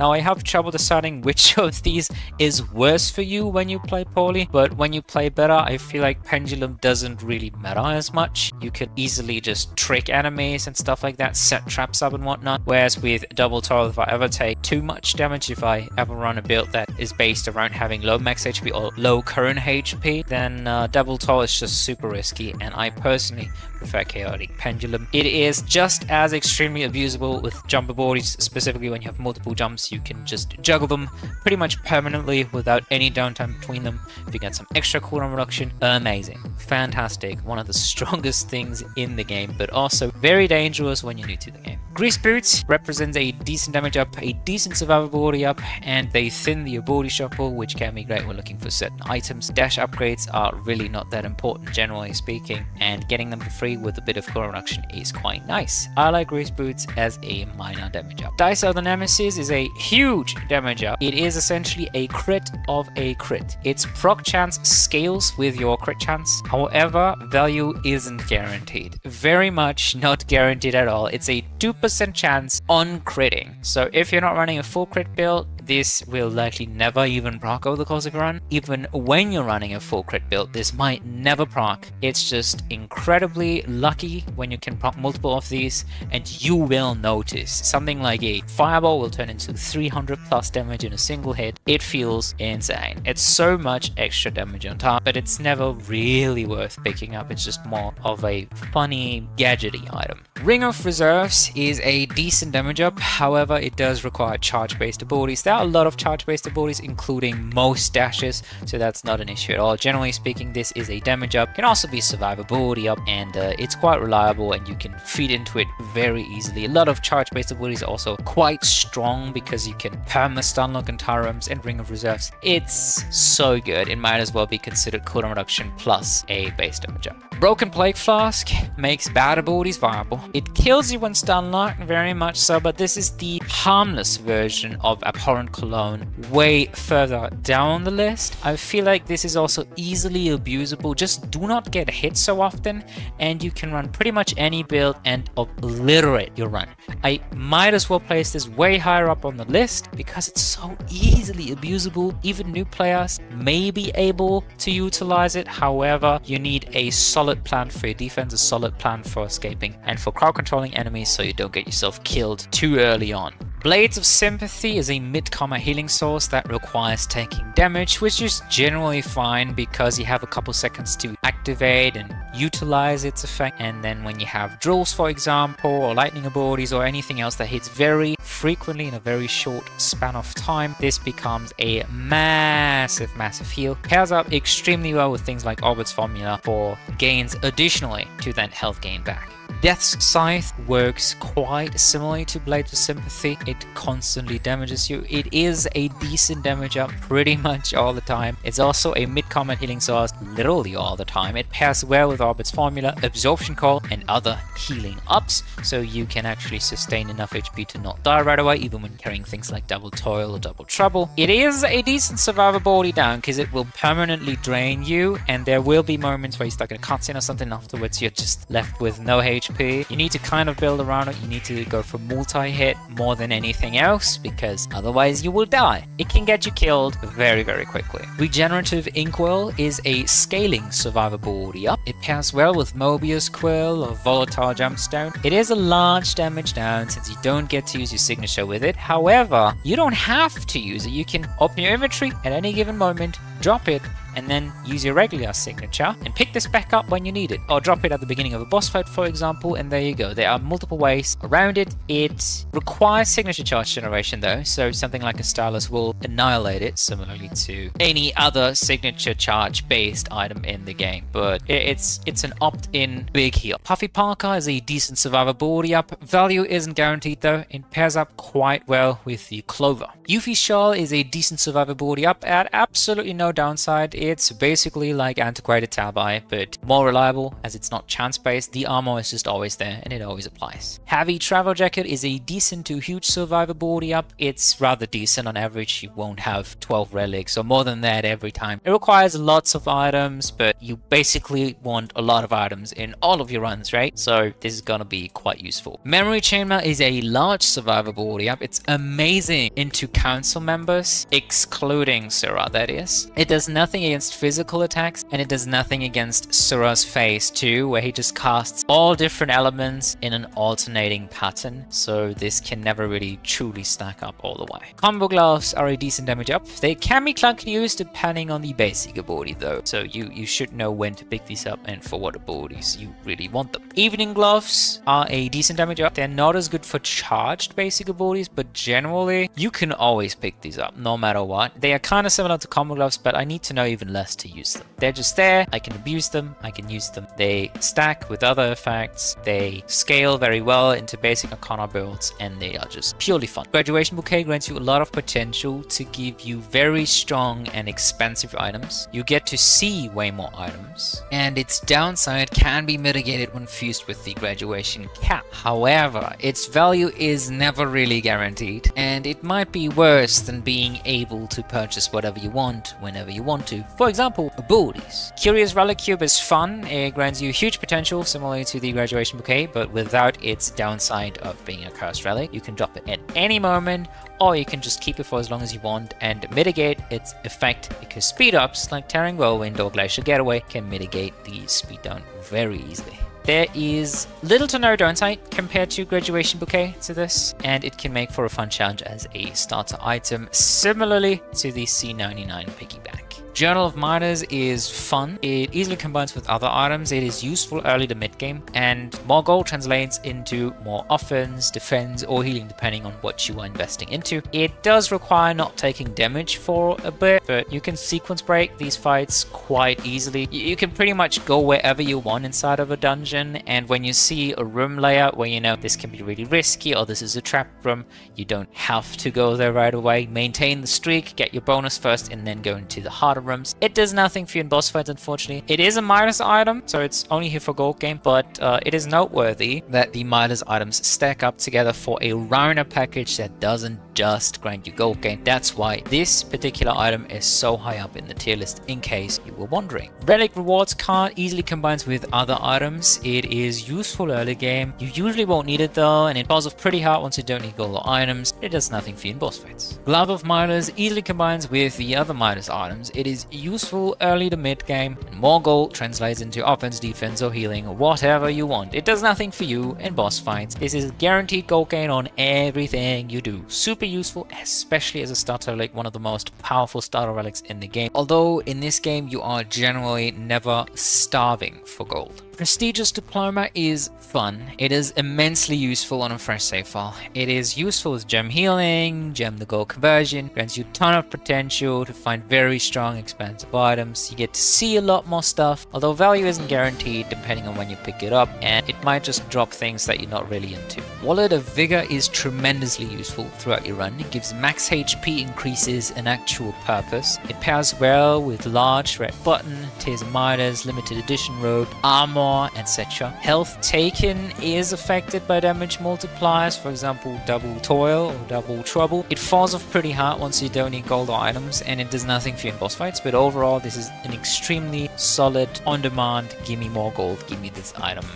Ward of Splendor is very similar. It is also tremendously useful throughout a run. It gives gems a proper purpose. It is not very useful on a fresh save file since you won't have many gems, and the gems you come across over the course of your run you would not want to spend on items, generally speaking anyway. It falls off pretty hard once you don't need gold or items, and it does nothing for you in boss fights. Supply Crate easily combines with other items. It is remarkably cheap, is tremendously useful throughout a run, requires lots of money to use effectively, unfortunately, but combine it with Midas items and you can negate its downside very quickly. It falls off pretty hard once you don't need gold or items, but until then it is insanely powerful. Of course, it does nothing for you in boss fights. VIP membership, the culmination, the fusion of all the merchant related stuff so far. It grants you a decent amount of survivable area. Adorable Mimic exists, so even when we don't need all these merchant and purchase related items anymore, we just toss them in and we shred them and we get a bunch of extra stat gains. It can take too long to stack this, at which point you lose value, so at most you're gonna probably have like 3 of the items that can totally make up a VIP membership. Like a healthcare card, for example, just becomes completely obsolete at some point, and yeah, you wouldn't really want it anyway. Token of Doom allows for you to get to see more items and potentially fuse them together to powerful synergies. It replaces potentially more important NPCs, although Nox is basically the most important NPC to advanced, to intermediate players. To a completely new player, like, I would probably not recommend picking up cursed relics regularly because they have massive downsides and you have to first learn to play the game, and you won't know how to play around those massive downsides at the same time while trying to learn the game. That's just way too difficult. But generally speaking, Nox is the most powerful NPC in the game and you always want to see him if possible. Token of Doom just greatly helps you overall. It does nothing for you in boss fights, but it does so much on your way there for your building process overall. Pathfinder's map grants you a large survivability up, since at any point you can choose wherever you want to go. You can choose whether you want a full clear or not. You can see chests on the map, you can see the shops, you can do whatever you want at any given point, which is incredibly powerful powerful. It makes looping an absolute breeze. However, you may be like me and always want a full clear anyway. This isn't true for every kind of run. For challenge runs, for example, or randomized runs, or really rough runs, Pathfinders is amazing, so you can take shortcuts. You can go to the shop right away, the shop that you're looking for, not some random shop. You can go to the mini boss right away, you can heal, blah blah blah. You know what it does. It's simple. Master Key is fun. It enables cunning exploration short altogether. You don't even have to walk anymore. You basically just use the portals and that's it. Grants you a huge survivability up for that reason. Boss fights are normal again, the mini boss fights that is, compared to the crack key where the mini boss fights are incredibly brutal and they can easily 100 to 0 you very quickly. It does nothing for you in boss fights, but on your way there, I mean, you basically stop playing the game with a master key and just go to the shops, look at the items, move on to the next stage, rinse and repeat. Tipsy Gladiators grants you a decent survivability up. However, it's also a scaling damage down. It halves your crit chance. And value isn't really guaranteed. The amount of evasion it grants you is also not very large, but it's good enough, man. It's like having a couple more antiquated TBOI. Losing out on a bit of damage and scaling potential, that's for sure. You're basically trading a bunch of scaling potential and base damage for quite a bit of defense and sturdiness towards crowd control, so that can be good, cannot be good. If you already got crit synergies, you might as well leave this in the dust, otherwise you can pretty much always pick this up whenever you want to. Nog's Heavenly Boots grant you a scaling survivability up. The value isn't guaranteed, although it is damn near guaranteed, and this is a perfect basis for evasion builds, and it grants you a large survivability down without high evasion, or rather higher evasion. This is not even a 50-50 by default, so you will take a crap ton of damage, but also you'll avoid a crap ton of damage. Since this is chance based, you can never really rely on it unless you get like 70, 80, 90% evasive chance. So don't put your faith into gambling. That's really not a good idea. Turtle Shield grants you a large survivability up. The downside can be mitigated somewhat using damage ups, although you may need quite a few. And it's a large damage down initially, which can definitely hurt you, but when you've got a fairly balanced build towards the end of your run and can just beat the boss like that, I mean, that's great, right? That's basically what Turtle Shield does. It takes a piece of cake from your offense and feeds it to your defense, so now you get a balanced build. It's great. It's fun. Golden Armor of Envy grants you a decent survivability up. It is bad early game as these large costs that it causes hurt early on, especially for things like relics, but also purchasing healing potions, purchasing ability upgrades, new abilities when you're running pretty bad ones because you tried something out. Oh man, it can cause all sorts of troubles, so don't get it early on, but I'd say around mid game or even late game when you have plentiful resources, it is absolutely fine. It is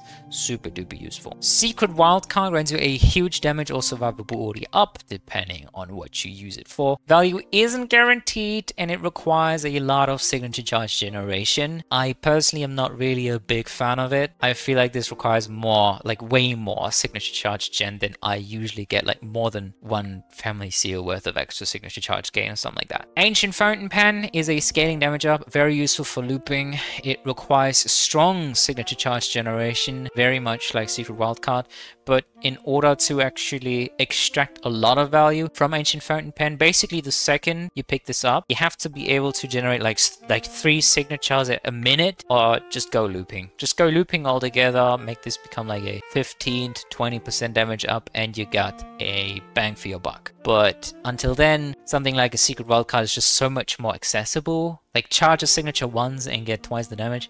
There you go. That's like so much more damage than the pen could add short term. Mid term, the pen is better. Long term, it's absolutely better, I would say. The double signature should not be underrated. It's just a tedium to stack either of these. Generally, I prefer the pen because it doesn't make me take even longer to charge a signature. Certain builds are just really shit at charging signature, and pen basically does not have any downsides, right? Electrifying Smock easily combines with other items. It grants you a decent signature charge gain up, which is great and super useful, and the crowd control is a neat little bonus. It is weaker without plenty unlocked abilities, as are all the canvas parts. Boots of Celerity are a decent damage up, but they require quite a bit of cooldown reduction or multiple dash charges, which isn't really too difficult to acquire by any means, and cooldown reduction is a stat you want in pretty much any build anyway. You can achieve it just running a starter robe and you're good to go. Analytical Monocle is a small damage jump. Value isn't guaranteed, it's just a bit of crit chance, but it's unconditional crit chance. It's an unconditional small damage up, and I do value that greatly. There are so many conditional items in this game. Everything has a use or many uses or synergies, many synergies, and this is just a nice and simple item. I can appreciate that. You can pick it in literally any run out there as long as you haven't completely blown out your crit chance with a needle, for example. Those highly conditional items that you should not always take. Analytical is gonna do the job. You're not really gonna notice it a ton, but it's gonna help you out. Same carries for Crimson Clover, which is a decent damage jump. Its downside is entirely negated by Puffy Parka, which is amazing. It grants you a decent survivability down, although with Puffy Parka it's effectively a survivability up because you will be evading shit like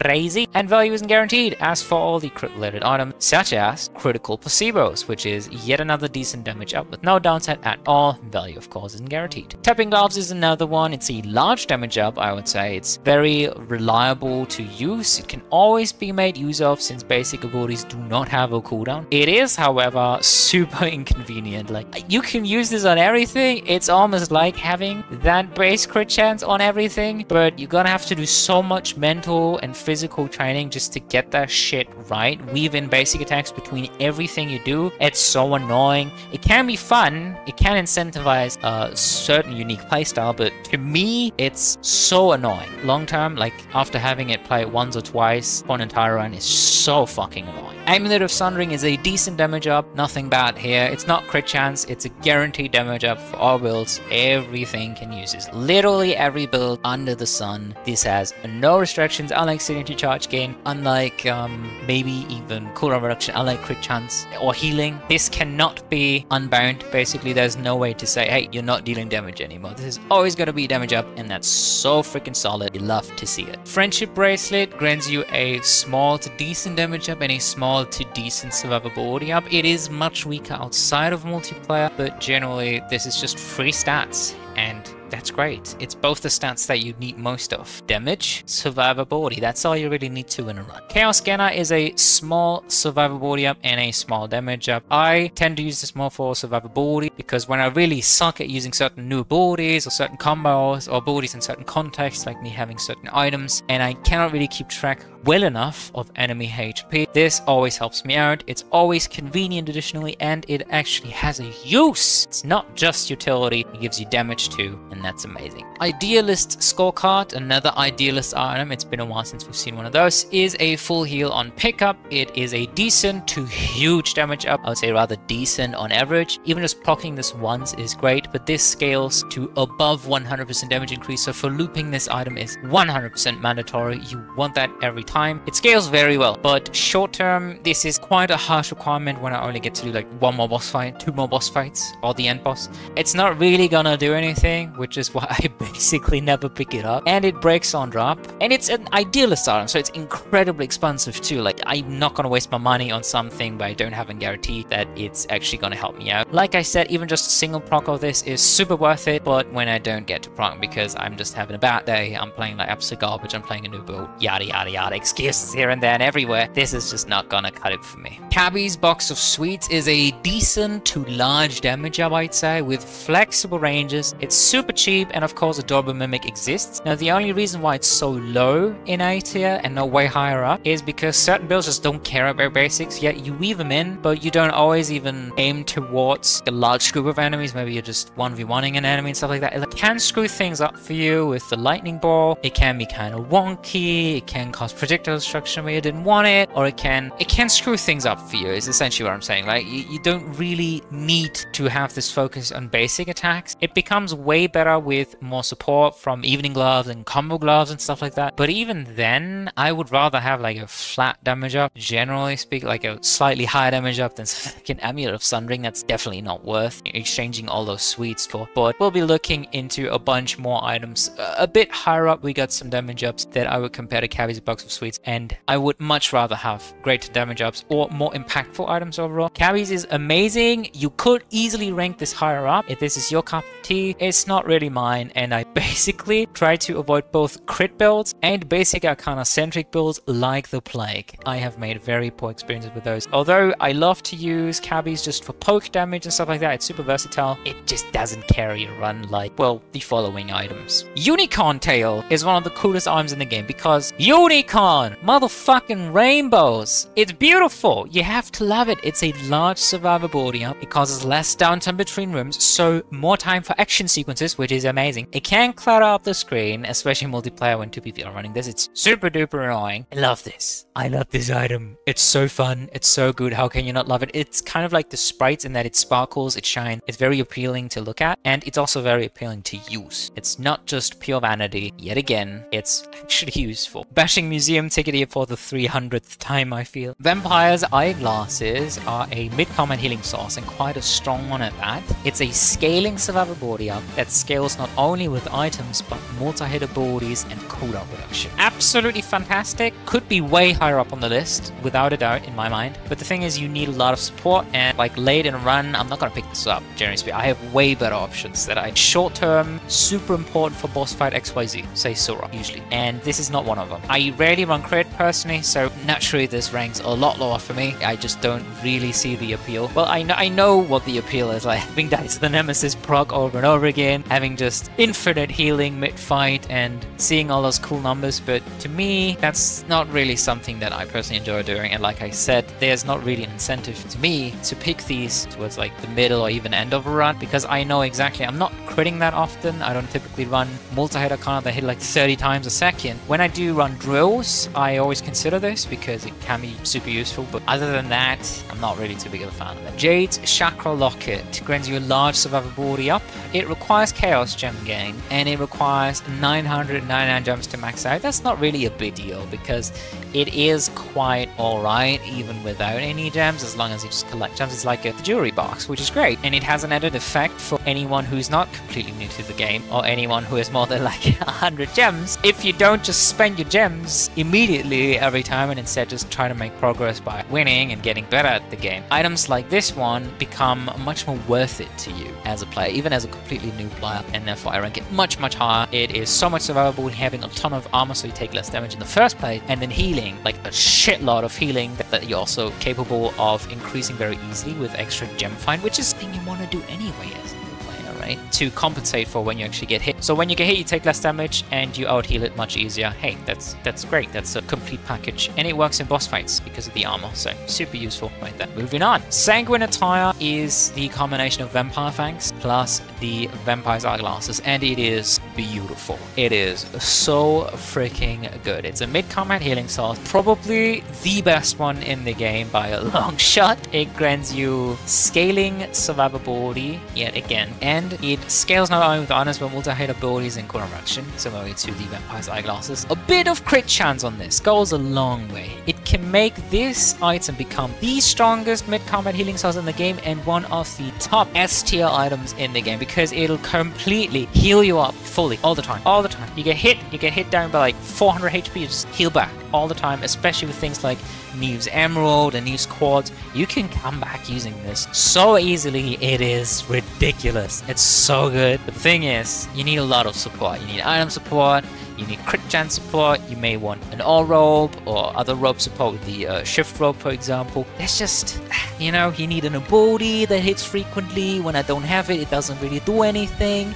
I don't really care about healing on killing enemies. I need to have found Vampire's Eyeglasses before Vampire's Fangs, and then choose to pick up Vampire's Fangs over something that could be way stronger and higher up on the tier list. There's just so many things that have to come together so that I actually end up with this in my inventory. Granted, I do look fabulous having it, but it's just so not worth it most of the time, to me, personally. Sturdy Wooden Easel is another canvas/painting part. It easily combines with other items of its kind, grants you a large survivability up. It is weaker without plainly unlocked abilities, and I would say value isn't guaranteed for this one because it's chance-based, but it does proc very frequently. It's like a very reliable way of evading damage. Although, again, you're gambling with this. You can 100% rely on this, but it's not pure armor, but it is basically 100% evasion every 20% now. That's a horrible way of explaining it. It is basically I have a 20% evasion, which is great. That's not something that we could have achieved here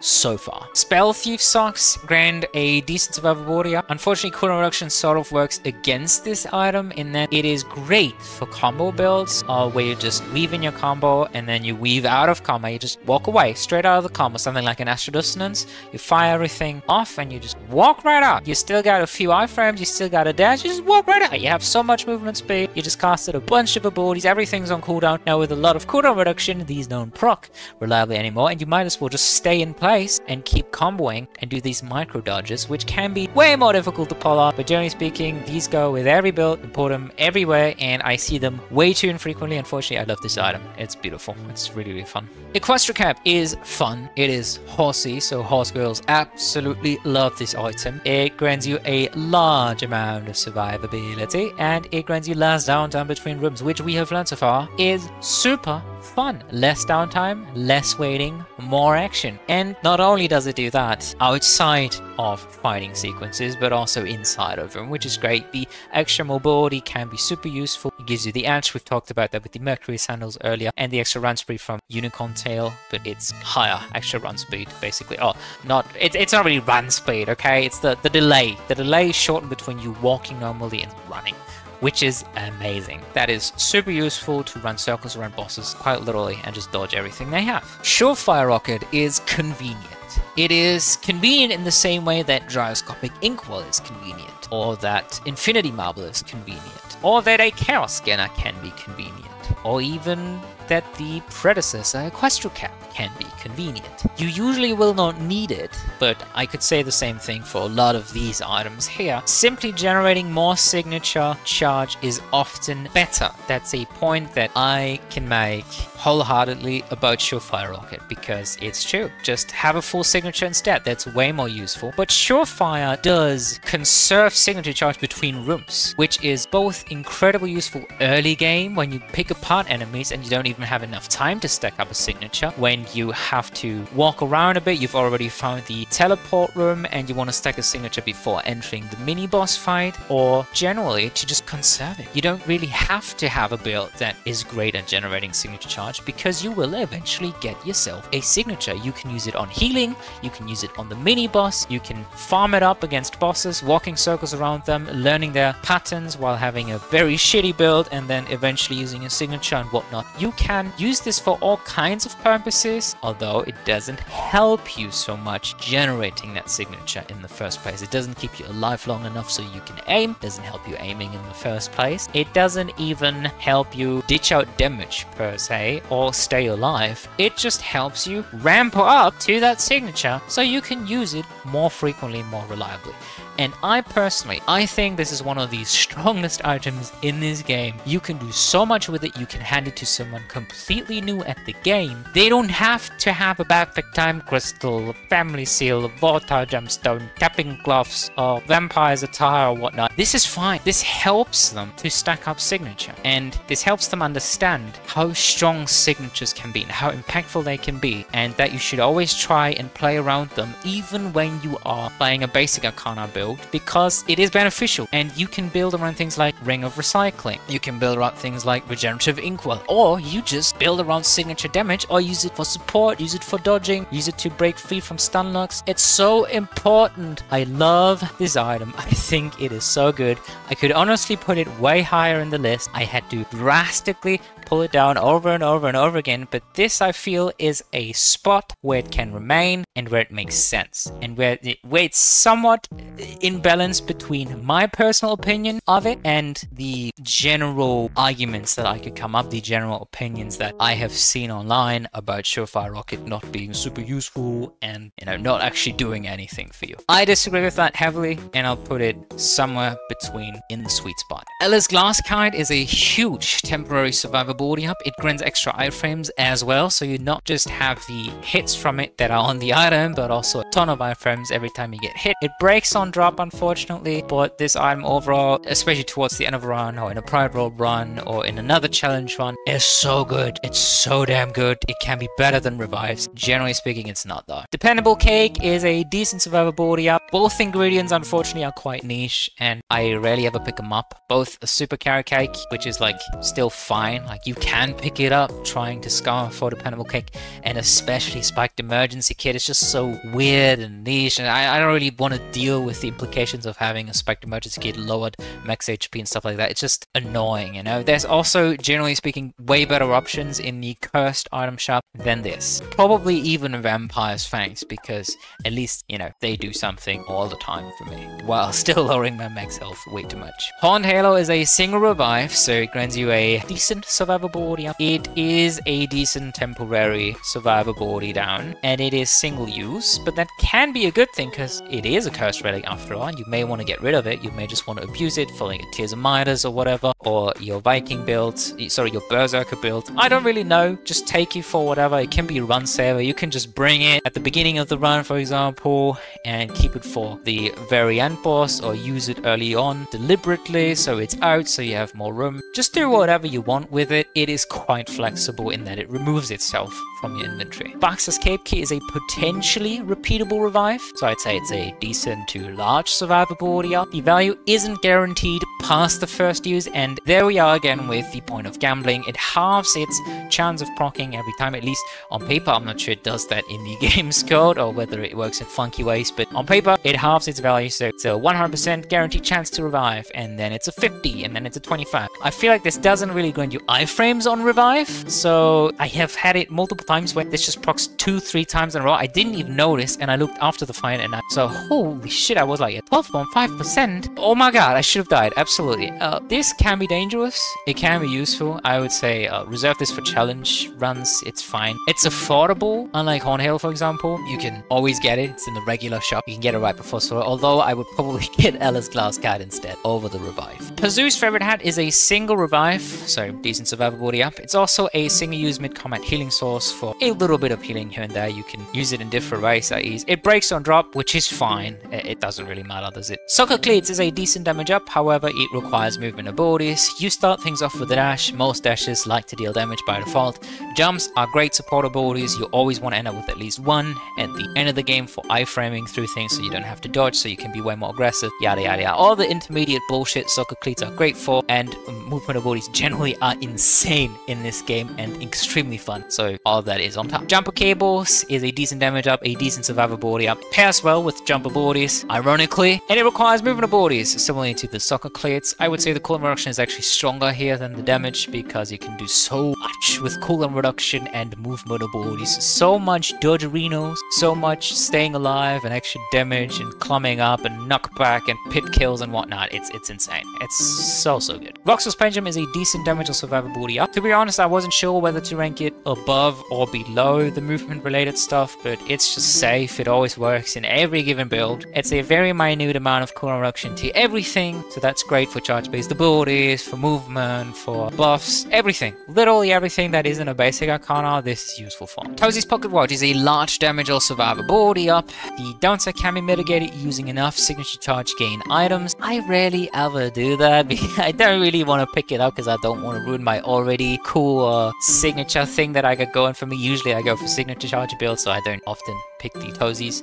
Builds with high signature charge gain experience a large damage down that is temporary, ideally. It's a lot of cooldown reduction though for a lot of extra base damage effectively, and also versatile in terms of how you use your abilities when you use them. This works for any kind of build, such as summon builds for example. Even they can use this stuff very effectively. Watercolor powered easily combines with other items. It is after all another canvas part or painting or whatever this group is called. It grants you a decent damage up, a decent survivability up. It is weaker with without plenty unlocked abilities, but overall super powerful. It's not quite as strong as getting an instant reset, but we'll get to that in a second here. Okay, you just wait. Spice Wrap is a large damage and survivability up, and or survivability up depending on what you do with it. It requires abilities of different elements, and it requires for you to set up combos. It is great for combo builds therefore, and personally this is my favorite item in the entirety of the game. It's so good. I love this. I love building around it. It is super easy to build around. You could put this into any build that has at least like 2 different abilities, but you gain so much more value if you just pick different abilities. You don't really have to pay attention to the elements so much as long as the colors look different. You'll be fine, right? It's really that simple. Different colors, don't pay attention to the elements. It doesn't matter if you love earth, it doesn't matter if you hate lightning, just pick different colors, just go with the flow. Go use the abilities that the bosses drop you, use all the ability slots that you got, and this is gonna generate so much value. It's safe, cooldown reduction, and quite a large chunk of it. Nocturnal Sundial is very fun. It's a decent damage or survivability up. Value isn't really guaranteed, but getting an instant reset on a cooldown is incredibly powerful. This is super duper strong with the most powerful of abilities, or even regular abilities. This adds a crap ton of damage. This is basically like a Dice of the Nemesis for cooldown reduction, but this is always worth it. You get that full... I'm not trying to make the point that Dice of the Nemesis is never worth it. It's an A tier at least. You can always pick this thing up, but Nocturnal Sundial I will notice like way more frequently than Dice. Dice might never even crop up, and Nocturnal Sundial it just happens all the time, often multiple times in a row. You just press the button. Why is this thing not on cooldown? I've been pressing it for 7 minutes. What's going on? It's so good. I love it. It's beautiful. Moving on. Mwah, chef's kiss. Curse Eater's Vest is a decent survivability up. It requires cursed items, and it's not super impactful, so we'll leave it down here and look at its brothers in a second. Anchor of Burden grants you a decent damage up, scales controllably off of how many cursed relics you're currently holding. Speed ups like Tearing Moment or Glacial Getaway can mitigate the speed down, especially at the low end, but around the high end, I mean, don't pick up too many things. Learn your lessons from bad Anchor of Burden runs because they hurt. They really hurt. It severely limits your survivability past a certain threshold where you can't even move anymore. You definitely cannot dodge very well. You have to dash just for bare mobility, and it's so annoying to deal with. Curse Eater's Mask, another part of the Curse Eater's bundle, is a decent damage up. It requires cursed items, and it scales super well into both base damage and crit chance. They go super well with each other and together, and I like it better than Anchor of Burden, although Anchor contributes towards itself because it is a cursed relic. Generally speaking, everyone I have at least 1 cursed relic, bare minimum, usually 2, if not 3 or 4 if I can get them, although 4 is very rare, right? Getting to show up Nox 4 times over the course of 1 loop, that's insane. That's good luck right there. Curse Eater's Watch in my book is even better, although probably objectively not that much. I don't know.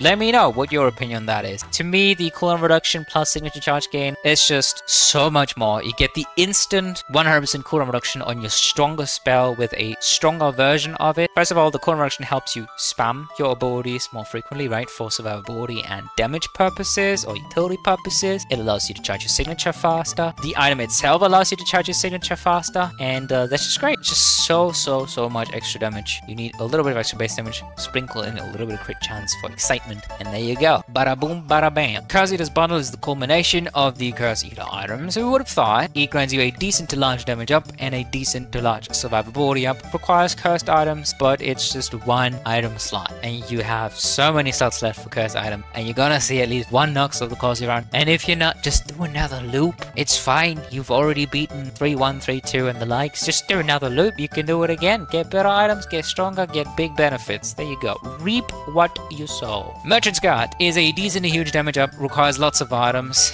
It's like the armor equivalent, but with damage, and you always love having damage regardless of the build you're running. So Merchant's Guard is fantastic. It helps you kill everything, especially bosses faster, and it scales no matter what, which is beautiful. Silver Spinning Top is a huge damage up. Speed ups like Tearing Moment or Glacial Getaway can somewhat mitigate its enormous speed down. Grants you a huge survivability down. As a direct result, it takes forever to walk through dungeons, and I personally avoid basic Arcana builds whenever possible, like the plague, so I never pick this up, ever. Every time I pick it up, I'm kind of disappointed it doesn't work. as well as I thought it would. Like, it can make combos be way faster and more efficient, but it's just not worth the slow, man. Just cut the slow. Can we have, like, just let me take 40% more damage or something, because the slow, it's so unnecessary, it's so annoying. Just let me play the game. I don't want to walk between rooms for 20 minutes. Bewitching Glue has the same issue, pretty much. Grants you a large damage up, speed ups can mitigate its effect. Huge survivability down, usually removed knockback is a huge downside, as we have talked about with the Mystic Monopole way earlier. It takes forever to walk through dungeons. I hate it. I hate everything about it. It's a good damage up, but I won't take it most of the time. It's just so annoying. Stygian Turtle Shell is a large survivability up. It has a long cooldown and requires being hit multiple times in quick succession. That's a lot of conditions spun around one of the strongest defensive relics in the game. The long cooldown is really the biggest deal here. You could have cut the cooldown entirely and just leave me the evasion. Just make it 3, 4, 5 seconds and there you go. No cooldown beyond that. I have to be hit multiple times for this to even proc. And late game, like, anything that hits me multiple times quickly doesn't hit very hard. The shit that hits me once or twice, it fucking obliterates me. So Stygian Turtle Shell it wants to be a defensive relic. I get it, but there's very few things in the game that I actually thoroughly enjoy walking into with a Stygian Turtle Shell, and I don't feel like, hey, this is never gonna proc, this is not gonna work, we're gonna have to dodge this. I do not feel safe having this in my inventory. I'll say it straight up. Peanut Bracelet is useful early or mid game. It's a decent large damage up. Gems usually don't contribute towards winning a run, so this gives them another purpose. It cuts your gem gain, unfortunately, so for new players, not a good option. It's not as good on short or difficult runs, since it really wants you to explore as much as you can and do all the challenges that you can find for all the gems you can find, destroy all the obstacles. It wants you to put in that work to get your reward. Luxury Handbag is a decent damage up. It's a large damage down for unenhanced abilities. Generally speaking, you can pretty much always pick this up towards the middle or end of a run, and in something like Boss Rush, like, you're not forced to get new unenhanced abilities, alright? And you start things off with, generally speaking, 3 unenhanced abilities. That shouldn't be too big of a deal to upgrade over the course of one run, or to just exchange them for enhanced abilities and you get a big damage up as a treat. It's not really that big of a deal, generally speaking. But yeah, when you pick it up completely unprepared, obviously it's a massive damage down, so don't be stupid, I guess. Sharpened Stars is a large damage up, but it is a huge damage down when you have a strong signature ability. In fact, it cuts your entirety of damage. So this should be obvious. Don't take it in a signature charge build. Don't take it if you intend to run a signature charge build. Don't take it if you have a fury roll, unless you are fine having an alternate means of winning, like a balance build more so. That's not super exciting. It's not a full crit build, full evasion build, full defense build, full signature charge build. It's just balance, you know? It's fine. It's mixed. If you're fine with that, if you're fine ending things on a on a neutral note, so to speak, take the stylus. Generally speaking, I take it whenever I can, but I'm also a person who loves playing signature charge builds, so often enough you will see me not taking this either. Paranomassacon is a large damage up against bosses and a large survivability down overall. Totally fine in my opinion. You can basically literally always pick this up and not really notice the survivability down too much. Yeah, if you get stun locked, you might die, but generally speaking, you need to take quite a bit of damage for Paro to really hurt you. Golden Saber of Envy is a large damage up. It is bad early game as large costs hurt very early on. However, it is so powerful it can be worth picking up very early on and not purchasing items for a while, because the fat damage increase just takes care of enemies for like the next 2, 3, 4 floors for you so easily, as long as you have a decent game plan and decent abilities that don't just tickle the enemies. Captain's Ring is a decent damage up. It requires a minimum of 2 abilities of different elements, so it's slightly unreliable. Royal Flush is a decent damage up. It demands 1 dominant element, ideally, and minimum 2 abilities of the same element, which is not necessarily a negative, since that is way easier to support with a lot of the conditional items in the game, like Shiva's water bottle, for example. Going for just 1 element is so much more efficient oftentimes, unless you're going for some sort of niche status ailment application, pandemic pouch build or something like that. It's really nice, and it also stacks up, it also pairs up very well with with things like the elemental point A lower down the list. So having one dominant element isn't really as much of a downside, unless you would claim that this dampens creativity, in which case I would have to agree. Of course, it does. Megalodon Tooth is fun. It's a huge damage up and a survivability up at the same time, whatever you're using it for, really. It requires signature charge generation, and its value isn't guaranteed, but it's like Secret Wildcard, just so much more exciting, and without the downside. It's not guaranteed. That's a positive thing for this item, because it makes me feel excited. It's kind of like Dicey the Nemesis, right? You see that huge motherfucking number, you get like 20 chained signatures. It feels insane. It feels so much better. It's not even in the same world as Secret Wildcard, although it's practically the exact same effect. You don't have to charge your signature for longer though, which is a nice addition. It doesn't make me feel bad for picking it up right away. The chain reactions are basically coolest thing in the game in my opinion, because it can prompt multiple times off of every single signature you make. It's just so good. It's so good. It's cracked cocaine. Autograph Pad is a strong damage up. It's a decent survivability up and pairs well with Infinity Marble. It does require signature charge duration. It requires not using charged signatures, and it is effectively a damage down, as bosses are rarely passive for long enough to gain maximum value out of this. It does incentivize an interesting playstyle, and you can abuse the ever-living crap out of it, more so focusing on having a little bit of signature charge gain and very strong supportive abilities like jumps. And then let's say your signature is also a jump or something, but you don't really care for its damage. You just use it for defense or for ability reset, stuff like that. It's so fun to abuse the crap out of Autograph Pad, and I really like it. Again, this feels like an underutilized item. I personally rarely ever run it because I just have this idea that 99% of the time I want to see a Megalodon Tooth and I just want to go ham, and I just want to spam my signature and just see the world burn. But some people, for them, Autograph Pad is probably way more fun because like it's so much more creative and you can do so much more with it in theory. Mobius Quill, talk about interesting signature builds, is a large damage up that requires signature charge generation and allows for more versatility, which is really cool. You use your signature and now you get a full reset on all your support abilities like your standard. Again, if your main damage abilities are simply anything but your signature, you just want to spam that stuff out anyway. This has some nice synergies with items like Regenerative Inkwell. You can run it in a basic Arcana centric build where you have a bunch of buffs that you want to reset the cooldown of, or even in a summon build, but your main signature ability is not a summon, because summons, like, they have a really rough time stacking up a signature. Just stack up a signature in alternate ways, like swap out some spells mid-combat and stuff like that, use the signature and get those instant cooldown resets. I know that's way more intermediate and advanced, but hey, you can do it. This game allows for it. You can swap your stuff around mid-combat. Quill absolutely fits into creativity, and I love that personally. Wanderer's Mechanism is a large damage up. It requires signature charge generation. It's super duper strong, especially because of its fusion later down the line. Shark Mask is a huge damage up. It grants you guaranteed crits, which is a very strong basis for a lot of different builds,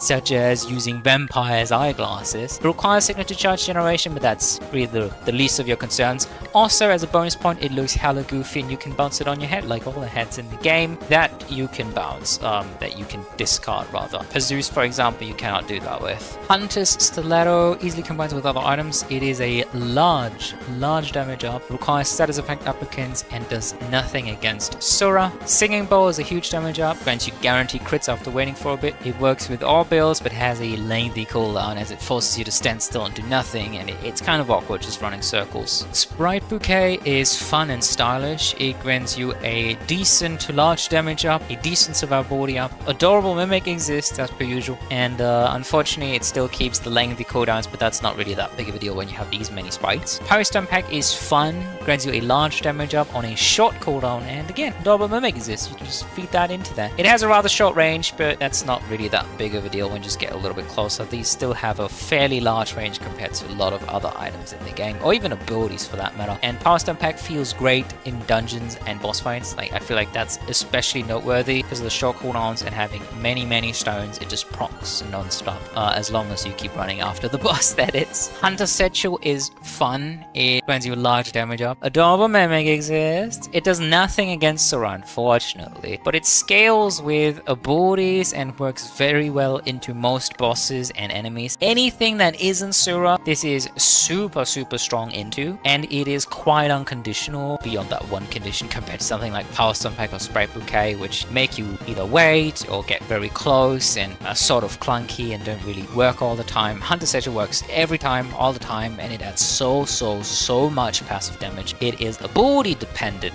which is way easier for you to keep track of and to influence compared to, you know, internal item cooldowns that you cannot really influence by any means. Family Seal is a decent signature charge gain up, and that's about it. This works in any default build right out of the gate, as long as you haven't picked up a stylist, that is. This is gonna help you out, even in those builds that are absolutely god-awful at generating a signature. This will help you out eventually. This is a nice foundation. It may need more support, generally speaking, but it is quite impactful. Signature charge is like 100% cooldown reduction. Cooldown reduction is basically damage, and the more base damage you have, the more crit chance you have, the faster cooldown reduction will scale out of control, and so will signature charge. You can just keep spamming everything. You can keep spamming supportive abilities, iframe abilities, damage abilities, AoE abilities, and destroy everything with enough signature charge gain. This is one of the basic items in order to do that. No downsides. It's as simple as that. Just generate more signature charge off of all sources. Volatile Gemstone. Talk about signature charge builds. This grants you a huge signature charge gain up. The damage down of it does not matter much when you can spam your signature. The downside can be mitigated when fused with one res mechanism using a lot of damage ups, Surefire Rocket, or Gyroscopic Inkwell. It grants you a decent large damage down battlefield and less time, much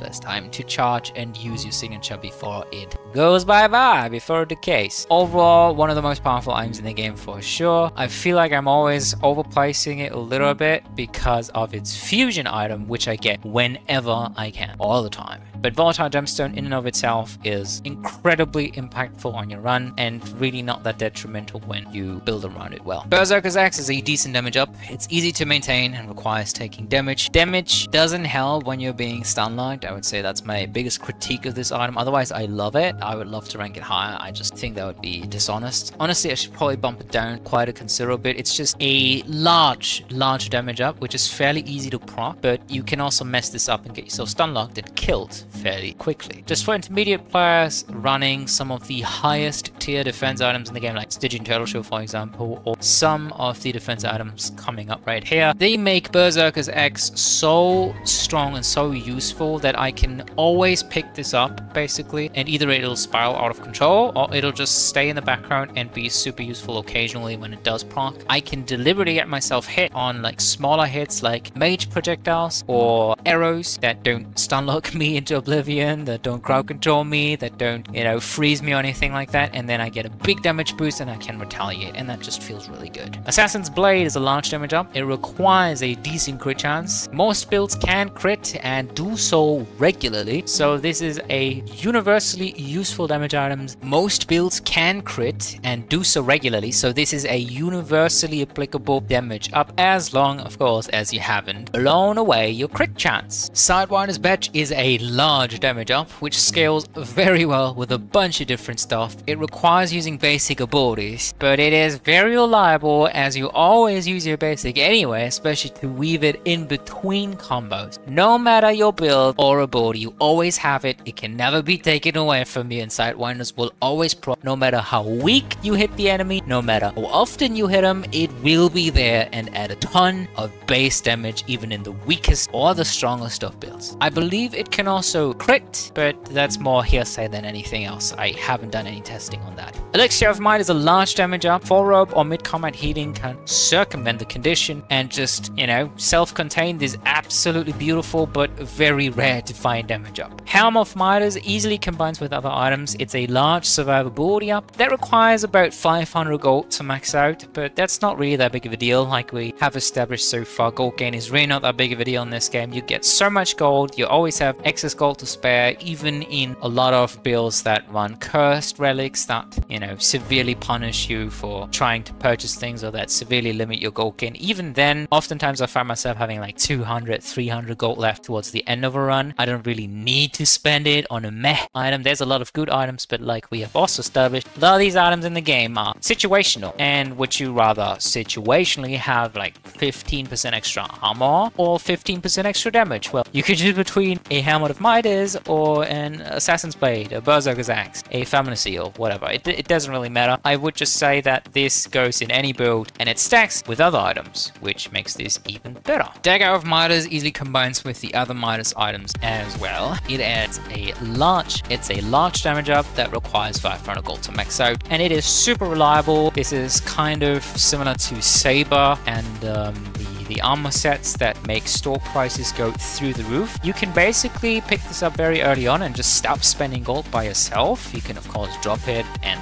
drop that ID whenever you want, and you will have just as great of a damage item, except it's on a regular body. It's not a cursed relic. Just get rid of it whenever you want. You consume it, you stack it with other Midas parts, and it's just so useful. It's always so useful and so ever present in any build that I run. I love Dagger of Midas, it's great. Strongman's Hammer is useful earlier mid-game. It's a huge damage up to 50%. When you kill everything right away, not being able to use as many abilities doesn't matter. The downside can be mitigated using tons of cooldown reduction, but you don't really have to when you just fucking destroy everything with your basic, do ya? It's a small survivability down effectively and not as good on shorter difficult runs, but even just having a couple stacks of this are really nice. They are super duper useful. Eye of Fire Fruits is a large damage up.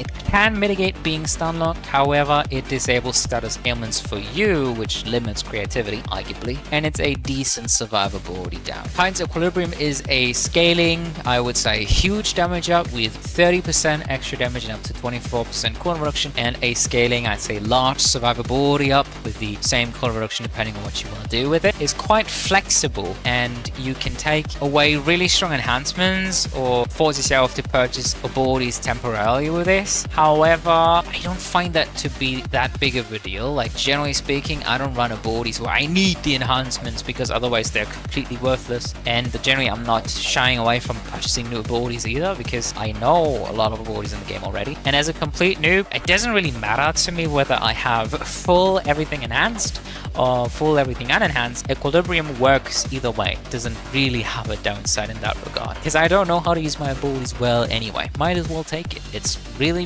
good. Glass Cannon is a large damage up with a decent survivability down, and it is as simple as that. You can build around it very easily. It's like a soft double trouble for you. Just pick it, get the damage, use it, get more max HP, and there you go. It's really not that big of a deal. Super duper useful. Must pick in any given run, even as a complete noob. The damage up just compensates. Like you can get hit over and over and over again and die because you banned the game, and 500 max HP wasn't enough to save you, but 20% extra damage up allowing you to kill enemies, it can make a substantial difference depending on your personal playstyle. I would say it's very dependent on that though, because enemies get stronger and faster over time, and if you're not used to that already, I would say don't pick it up, but generally speaking, always pick this up if you can. Jade's Jewel Tiara is a decent signature charge gain up. It's a large damage up as a result. It pairs well with the C99 Piggy Bank, which can drop you a large quantity of gems mid-combat, which then gives you a full signature charge, which is amazing. It's just really nice with the extra base damage as well. That's a ton of damage off of just one singular item. It requires Chaos Gems and requires 999 gems to max out, but then again, you never have to max these out. You can do it. 800 gems is basically just as good as 7, 6 or 999 gems for this particular item. It can work as a soft Orbits formula before or while fighting bosses, like I mentioned with the C99 Piggy Bank, or just collecting a bunch of gems before you actually get to the mini boss, or by retaining your fully charged signature using an Infinity Marble, or keeping a Surefire Rocket, for example. There's a lot of nice synergies with this, and it's one of the most solid starter items in the game, bar none. Magician's outfit is fun, it's stylish, it's a large damage up. However, its individual components are not very good. They're kind of niche. Magician's wand is straight up terrible in certain builds, certain runs, especially when you're not used to it. Personally, it's more of a skill issue in my opinion. I'm not good at it, okay? I'm really not good at using it. I really hate Magician's Wand. It makes me miserable with my combo builds that want to be fast and that want to, you know, have no downtime between using abilities, especially dashes. But generally speaking, its counterparts are fine. Like, you can put them together, get Magician's Outfit, one of the best items in the game, doesn't have any downsides between you and me, besides, of course, having to assemble it somehow. Chromatic Carry-On is useful for looping, it's great into bosses, is useful with element-related run modifiers, it is cheap, and you can feed it into Double Mimic. It works, it just really works. Having all the resistances is infinitely better over having just individual ones, because you don't have to guess anymore, it just now works. It works into Sura, it works into everybody else, scales super duper well, unless, of course, you loop 99 times, in which case there's way better things you could be building, but it's still incredibly solid. It only works against elemental damage, though armor is probably still better. Calcifying Bone Meal. Talk about armor being better. It's a large survival body up. It requires taking damage,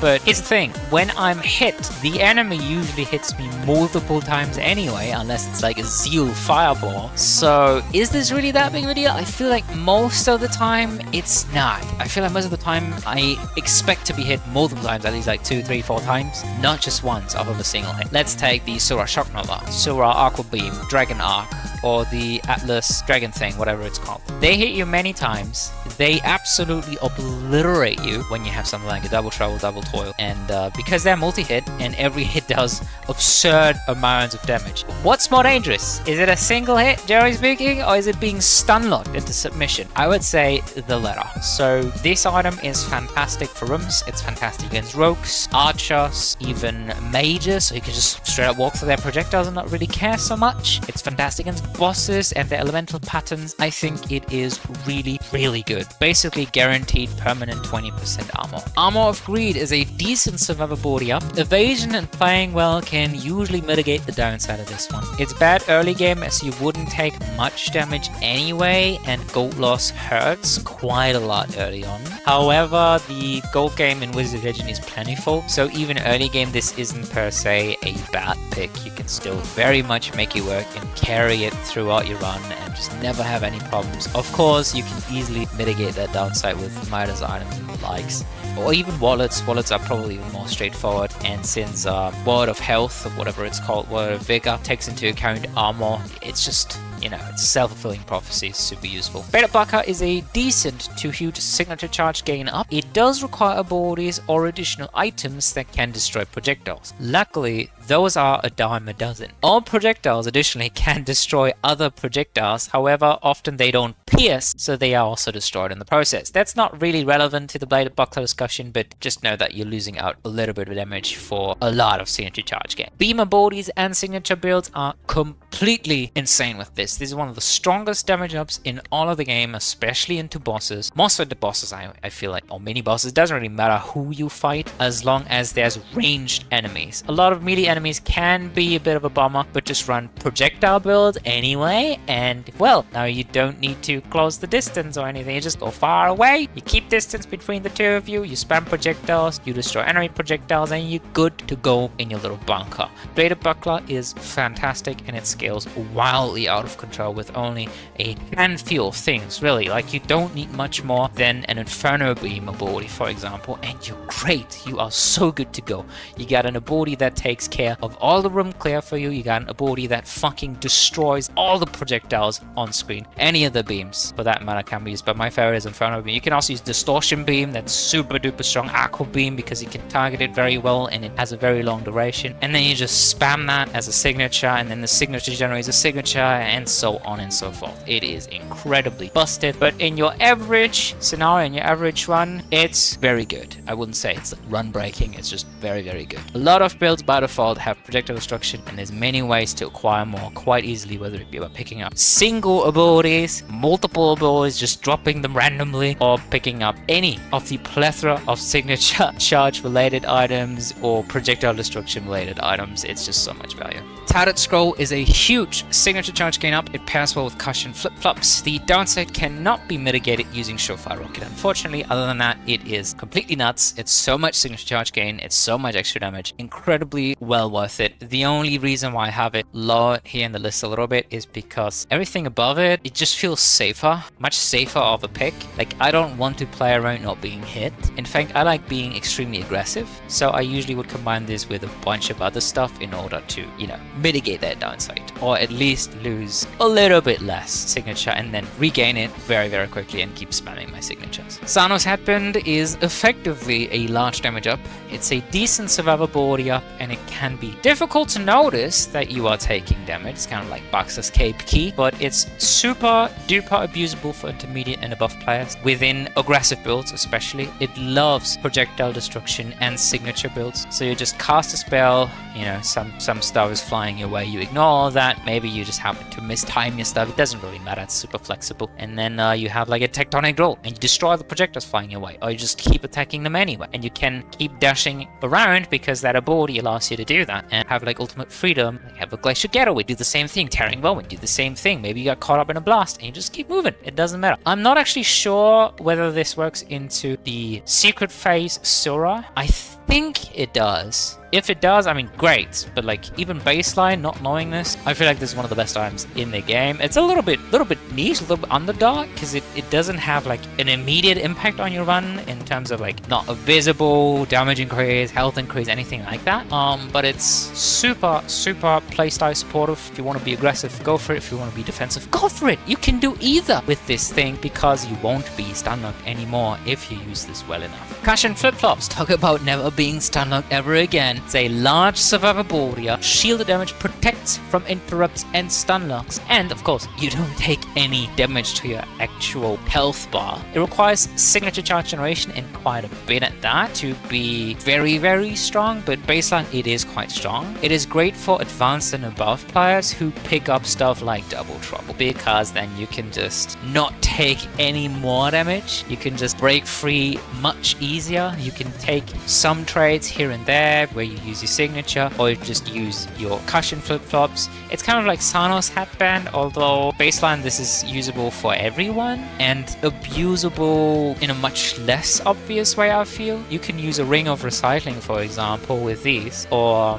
Surefire Rocket or whatever, and just play a more defensive build because you happen to have a bad signature when randomizing abilities, something like that. It's much more niche in and of itself, but it's still great regardless. And even if it's just a little bit of chip damage that you tank in with this, or even if you don't have a Double Trouble and you just actually tank like 20 hits with the small shield of this, that's great. That's super nice. It works into dungeons as well. It works very well in dungeons because fuck rogues and the likes. This is super duper useful. Moving on. Scissors of Vitality is an easily repeatable revive. It's a decent to large survivability. Your signature or basic ability are usually the focus of your build anyway, so it doesn't really matter when you lose your standards. Your signature or basic ability are usually the focus of your build anyway, so it's usually okay to lose out a lot of standards, which translate into a lot of damage. It is a huge damage down when lacking support for remaining abilities, let's be honest, but say in a signature charge build, it doesn't really matter. In a basic Arcana build with a double-edged Cesset, it doesn't matter. I just keep spamming the thing, I keep proccing bubbles, it does not matter whether I lose my standards or not. This is super strong. Bosses drop new abilities anyway, which you can go ahead and use if it's earlier during your run or if you're gonna loop or whatever. Sura's shop offers abilities right between the penultimate and final boss, which is amazing because then you just get a free revive and you get a ton of healing at the Sura stage. It is easily repeatable in boss rush, especially because on every stage you can purchase new abilities. It's so good. Vault of Minders is a large damage up. It's also a large survivability up, and it fuels itself and similar gold dependent items, which is amazing. Adorable Mimic,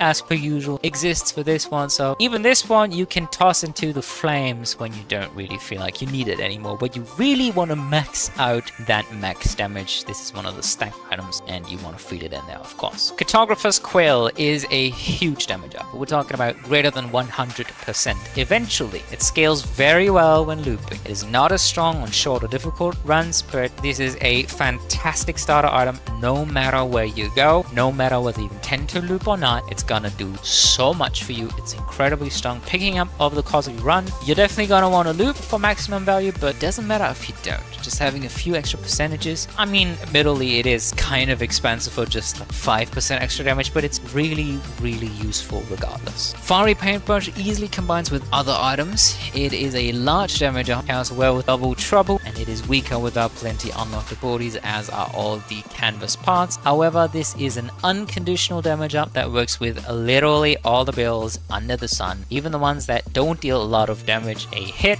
This is still effectively a base damage up. It doesn't proc a ton of times, but when it does, you will notice it, whether with regular enemies, mini bosses, or real bosses. This I like to think of as the real quote-unquote Dice the Nemesis, because it actually happens more often than not, more often than once in like 1,000 years. Unicorn disguise. I mean, do I really need to make a good point about this? You're a fucking unicorn. It's a large survivability up. It's less downtime between rooms. It can clutter up the screen, and you are so fucking fast. You run circles around any and everything in the game. Just bare minimum have to understand how abusable this is. Don't just stand still a lot of times in the middle of a bunch of enemies. Walk around while you have cooldowns. Just dodge the enemies, just like that. You don't need to dash anymore. Dashing can actually be slower than using this, and it can be less efficient, and it can leave you screwed. So use the Unicorn Disguise. It's extremely powerful, especially into bosses, but also for regular dungeons. Very, very useful. Ali's Flower Diadem. Once per floor, repeatable revive.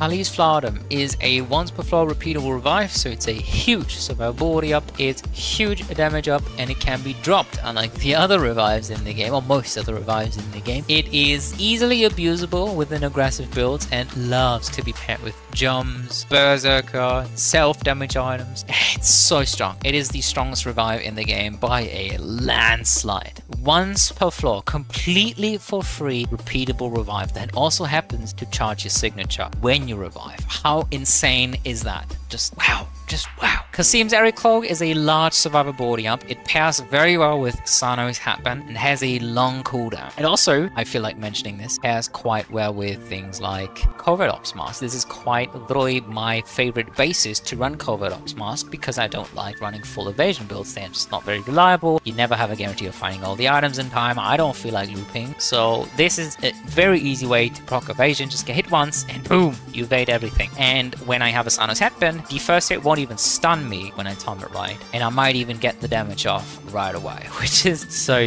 nice. It is easily abusable within all aggressive builds. You can start wailing at bosses way faster. There's no need to be as afraid of being stun locked, and unlike Stygian Terror, this procs on the first hit, so it is much more reliable. Unfortunately, both of them have a very long cooldown, so you're gonna have to stay alive, or you have to wait quite a lot if you really want to make sure you're winning. You can also use something like a Unicorn Disguise and just keep running circles around your foes until this is back up, and then re-engage. So you can be as aggressive as you want without having to fear death. Perfect Time Crystal is a huge signature charge gain up, a large damage gain up, and unfortunately you have much less time to charge and use a signature before it decays. It is still incredibly busted with iframe heavy abilities, especially signatures such as jumps. It is my third favorite item in all of the game, and probably my most abused item in all the game. Not even close. So strong in any signature charge build. You want this, period.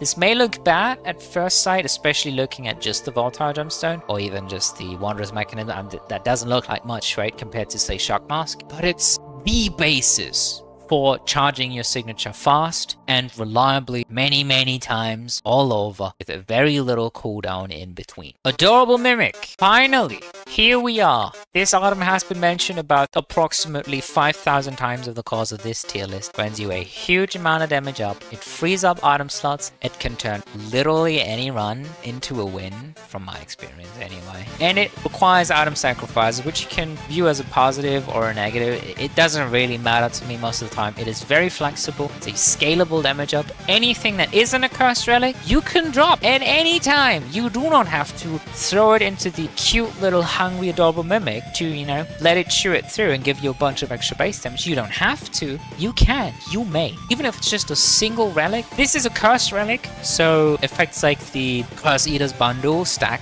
off of this, which is amazing. It consumes useless items, of which there are a ton at a certain point of a run. Always, literally always. unless you have, you know, been looping for a while and just upgrading your items in your build. But generally speaking, anything utility based towards the end of the run, it just loses all value. Anything status element based, you just toss it into the mimic, and all these items become valuable points of extra damage. It's not just 1% per item either, it's so strong. And I believe this goes up to what, like 75% extra base damage, which may not sound like a lot, but that's a ton. That's a ton of base damage. And I love Adorable Mimic for many reasons. It's not just how strong it is, it's also that it gives other items a purpose, that you can always hope to come across it. It's not a regular shop item, so you can't reliably supply crate for it, for example, which is a negative obviously, but it makes finding this all the more exciting. I have had so many moments of the course of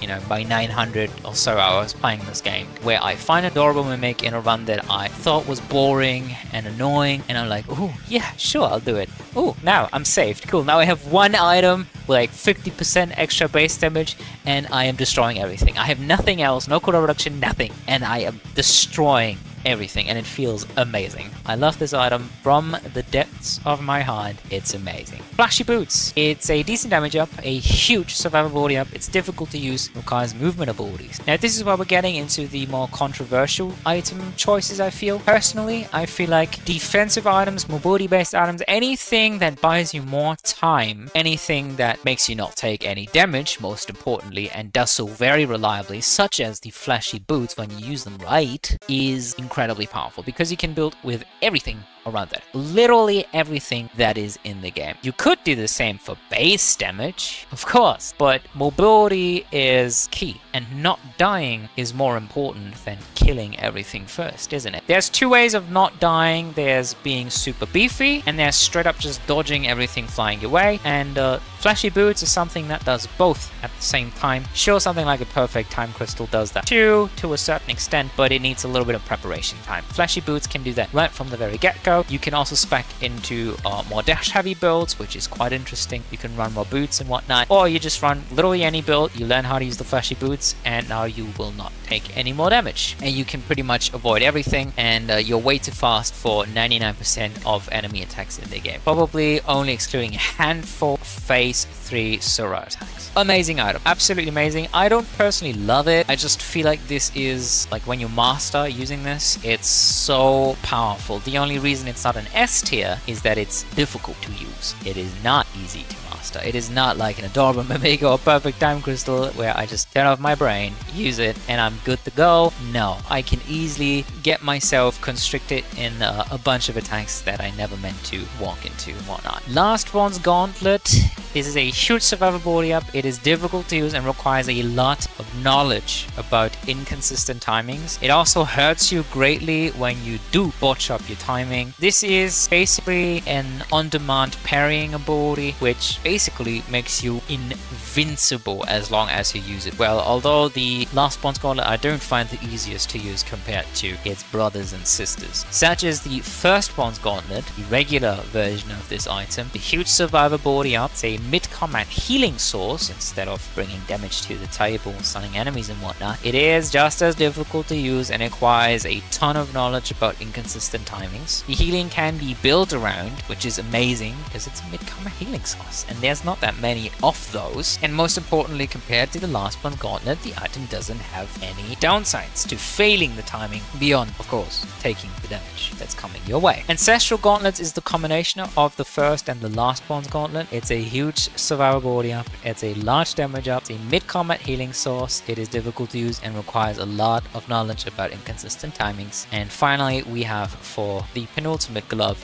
Braces of the Beast, which is a huge survivability up, a large damage up, it's difficult to use and requires a lot of knowledge about inconsistent timings. Signature charge gain is very abusable in my opinion, with things like jumps, with the other strongest things in the game, in other words. So I do prefer braces over ancestral gauntlets, which, I mean, you can also make the point that ancestral gauntlets go very well with something like the Orbit's formula or something like that, and yes, you can abuse the hell out of them, especially in dungeons, but I prefer doing it with signature charge. And also I wouldn't have to combine one cursed and one regular relic this way, both of which can be very difficult to find. I just need braces of the beast and I am good to go. Generally speaking, as a preface, so to speak, speak before we move on to the final tier. These gloves, in my opinion, are the hardest to master, the hardest to use, the hardest to get good at thing in all of the game, and still I believe they are basically the strongest items in this game, for defense that is. But there are some items that are simply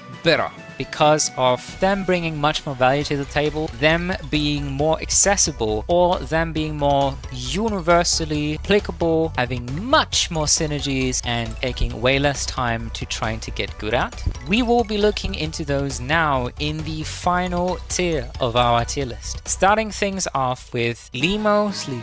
Grants you huge survivability up, a decent damage up, surprisingly enough. It is rather difficult to use, but it is on-demand invincibility at the push of a button. The button that you've been trained to using all this time playing Wizard of Legend. Limos makes it easy, so much easier. You cannot really fail dashing anymore. It is detrimental starting things off with this as a completely new player because you'll never learn how to dash properly, but that really just speaks volumes in terms of how strong this item is and how easy you can abuse the ever-living shit out of it. Whenever I have it, I never remember I have it. I don't really use it well. I didn't really grow up with it, so to speak. So I'm just an idiot, but that's just me. When I am conscious of it, I can abuse it so much. I will absolutely do it. It's like so good. It's so good. It gains you so much extra value, so much aggression, so much playstyle, independent decision making that it adds on top of this pile of, you know, interesting decisions that's already there in the middle of combat fighting someone like Phase 2 Sura. It's great. It is absolutely fantastic, and I love it with every fiber of my being. But even more so, I love its upgraded cousin, Breezy Grey Canvas. It easily combines with other items because this is actually part of the painting crew, which is so insane to think about. This is a Limo sleeve that can be made even stronger. It grants you huge survivability up. It's weaker without plainly unlocked window abilities, but this stacks with actual damage ups, with actual additional survivability ups, just in case you botch the timing on this for whatever reason. Next is Double Trouble. I have also mentioned this a fair amount of times. I feel like Double Trouble is way above Adorable Mimic as the best damage up in the game, the best regular damage up item in the game. It grants you a huge damage up, literally doubling your damage. No matter how much damage you may have been dealing before, it literally doubles that. Guaranteed. Evasion and playing well can easily mitigate the downside, especially with this astronomical damage increase. It's so much easier destroying every regular enemy, slowly transitioning into killing bosses very quickly as well. It is a huge survivability down, but to me, it's an absolute always pick item for anyone who can dodge well enough. The downside is virtually non-existent as long as you just don't lower your max HP and you don't get stun locked and you don't make stupid beginner mistakes like underestimating rogues or dashing the wrong way in the wrong road. Painter's Tote Bag is the culmination of all the painting parts in the game, including the other S tier Breezy Grey Canvas. It's insane. It's completely nuts. It's a huge damage up, huge survivability up, contains some of the strongest items in the game, namely Breezy Grey Canvas as well as the Fiery Paintbrush, but also extra block chance, extra signature charge gain, and whatnot. Cooldown reduction, so much, way too much cooldown reduction. It is so good. It is insane. Yes, it is very expensive to assemble and it is weaker without plainly unlocked abilities, but even then, baseline, so good. You want to have it as soon as possible. Assemble it, ideally fully, and you're golden. Just start off with these stronger items, but really you can take any and all of its contents and any and all will do you a solid. Fury of Cerberus, finally, as our final regular item in the game, i.e. non-run modifier item. Fury of Cerberus is the culmination of all the gloves fused together. Now, I didn't want to rank any of these gloves in S tier because truly they cannot be as long as this item exists. It may be incredibly niche and difficult to assemble, but hey, for that you got the top of A tier, right? You got the Braces of the Beast if you really want to have a glove.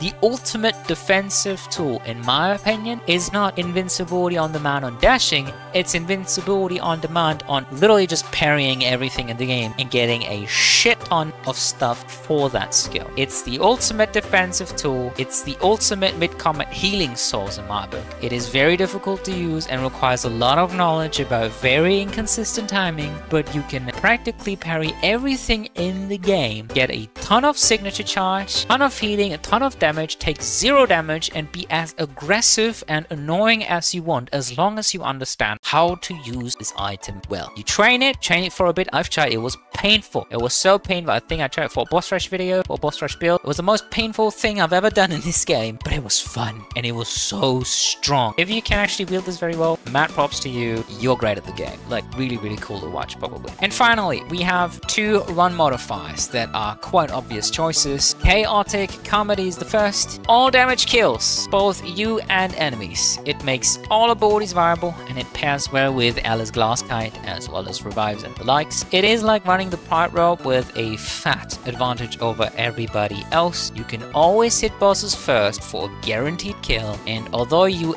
should absolutely run revives, iframe heavy abilities and high evasion can also greatly help you mitigate the risk of instantaneous death. Finally, we have my personal #1 choice for the best relic in Wizard of Legend. Rules of Contingency. All damage is fixed at 99, both to you and enemies.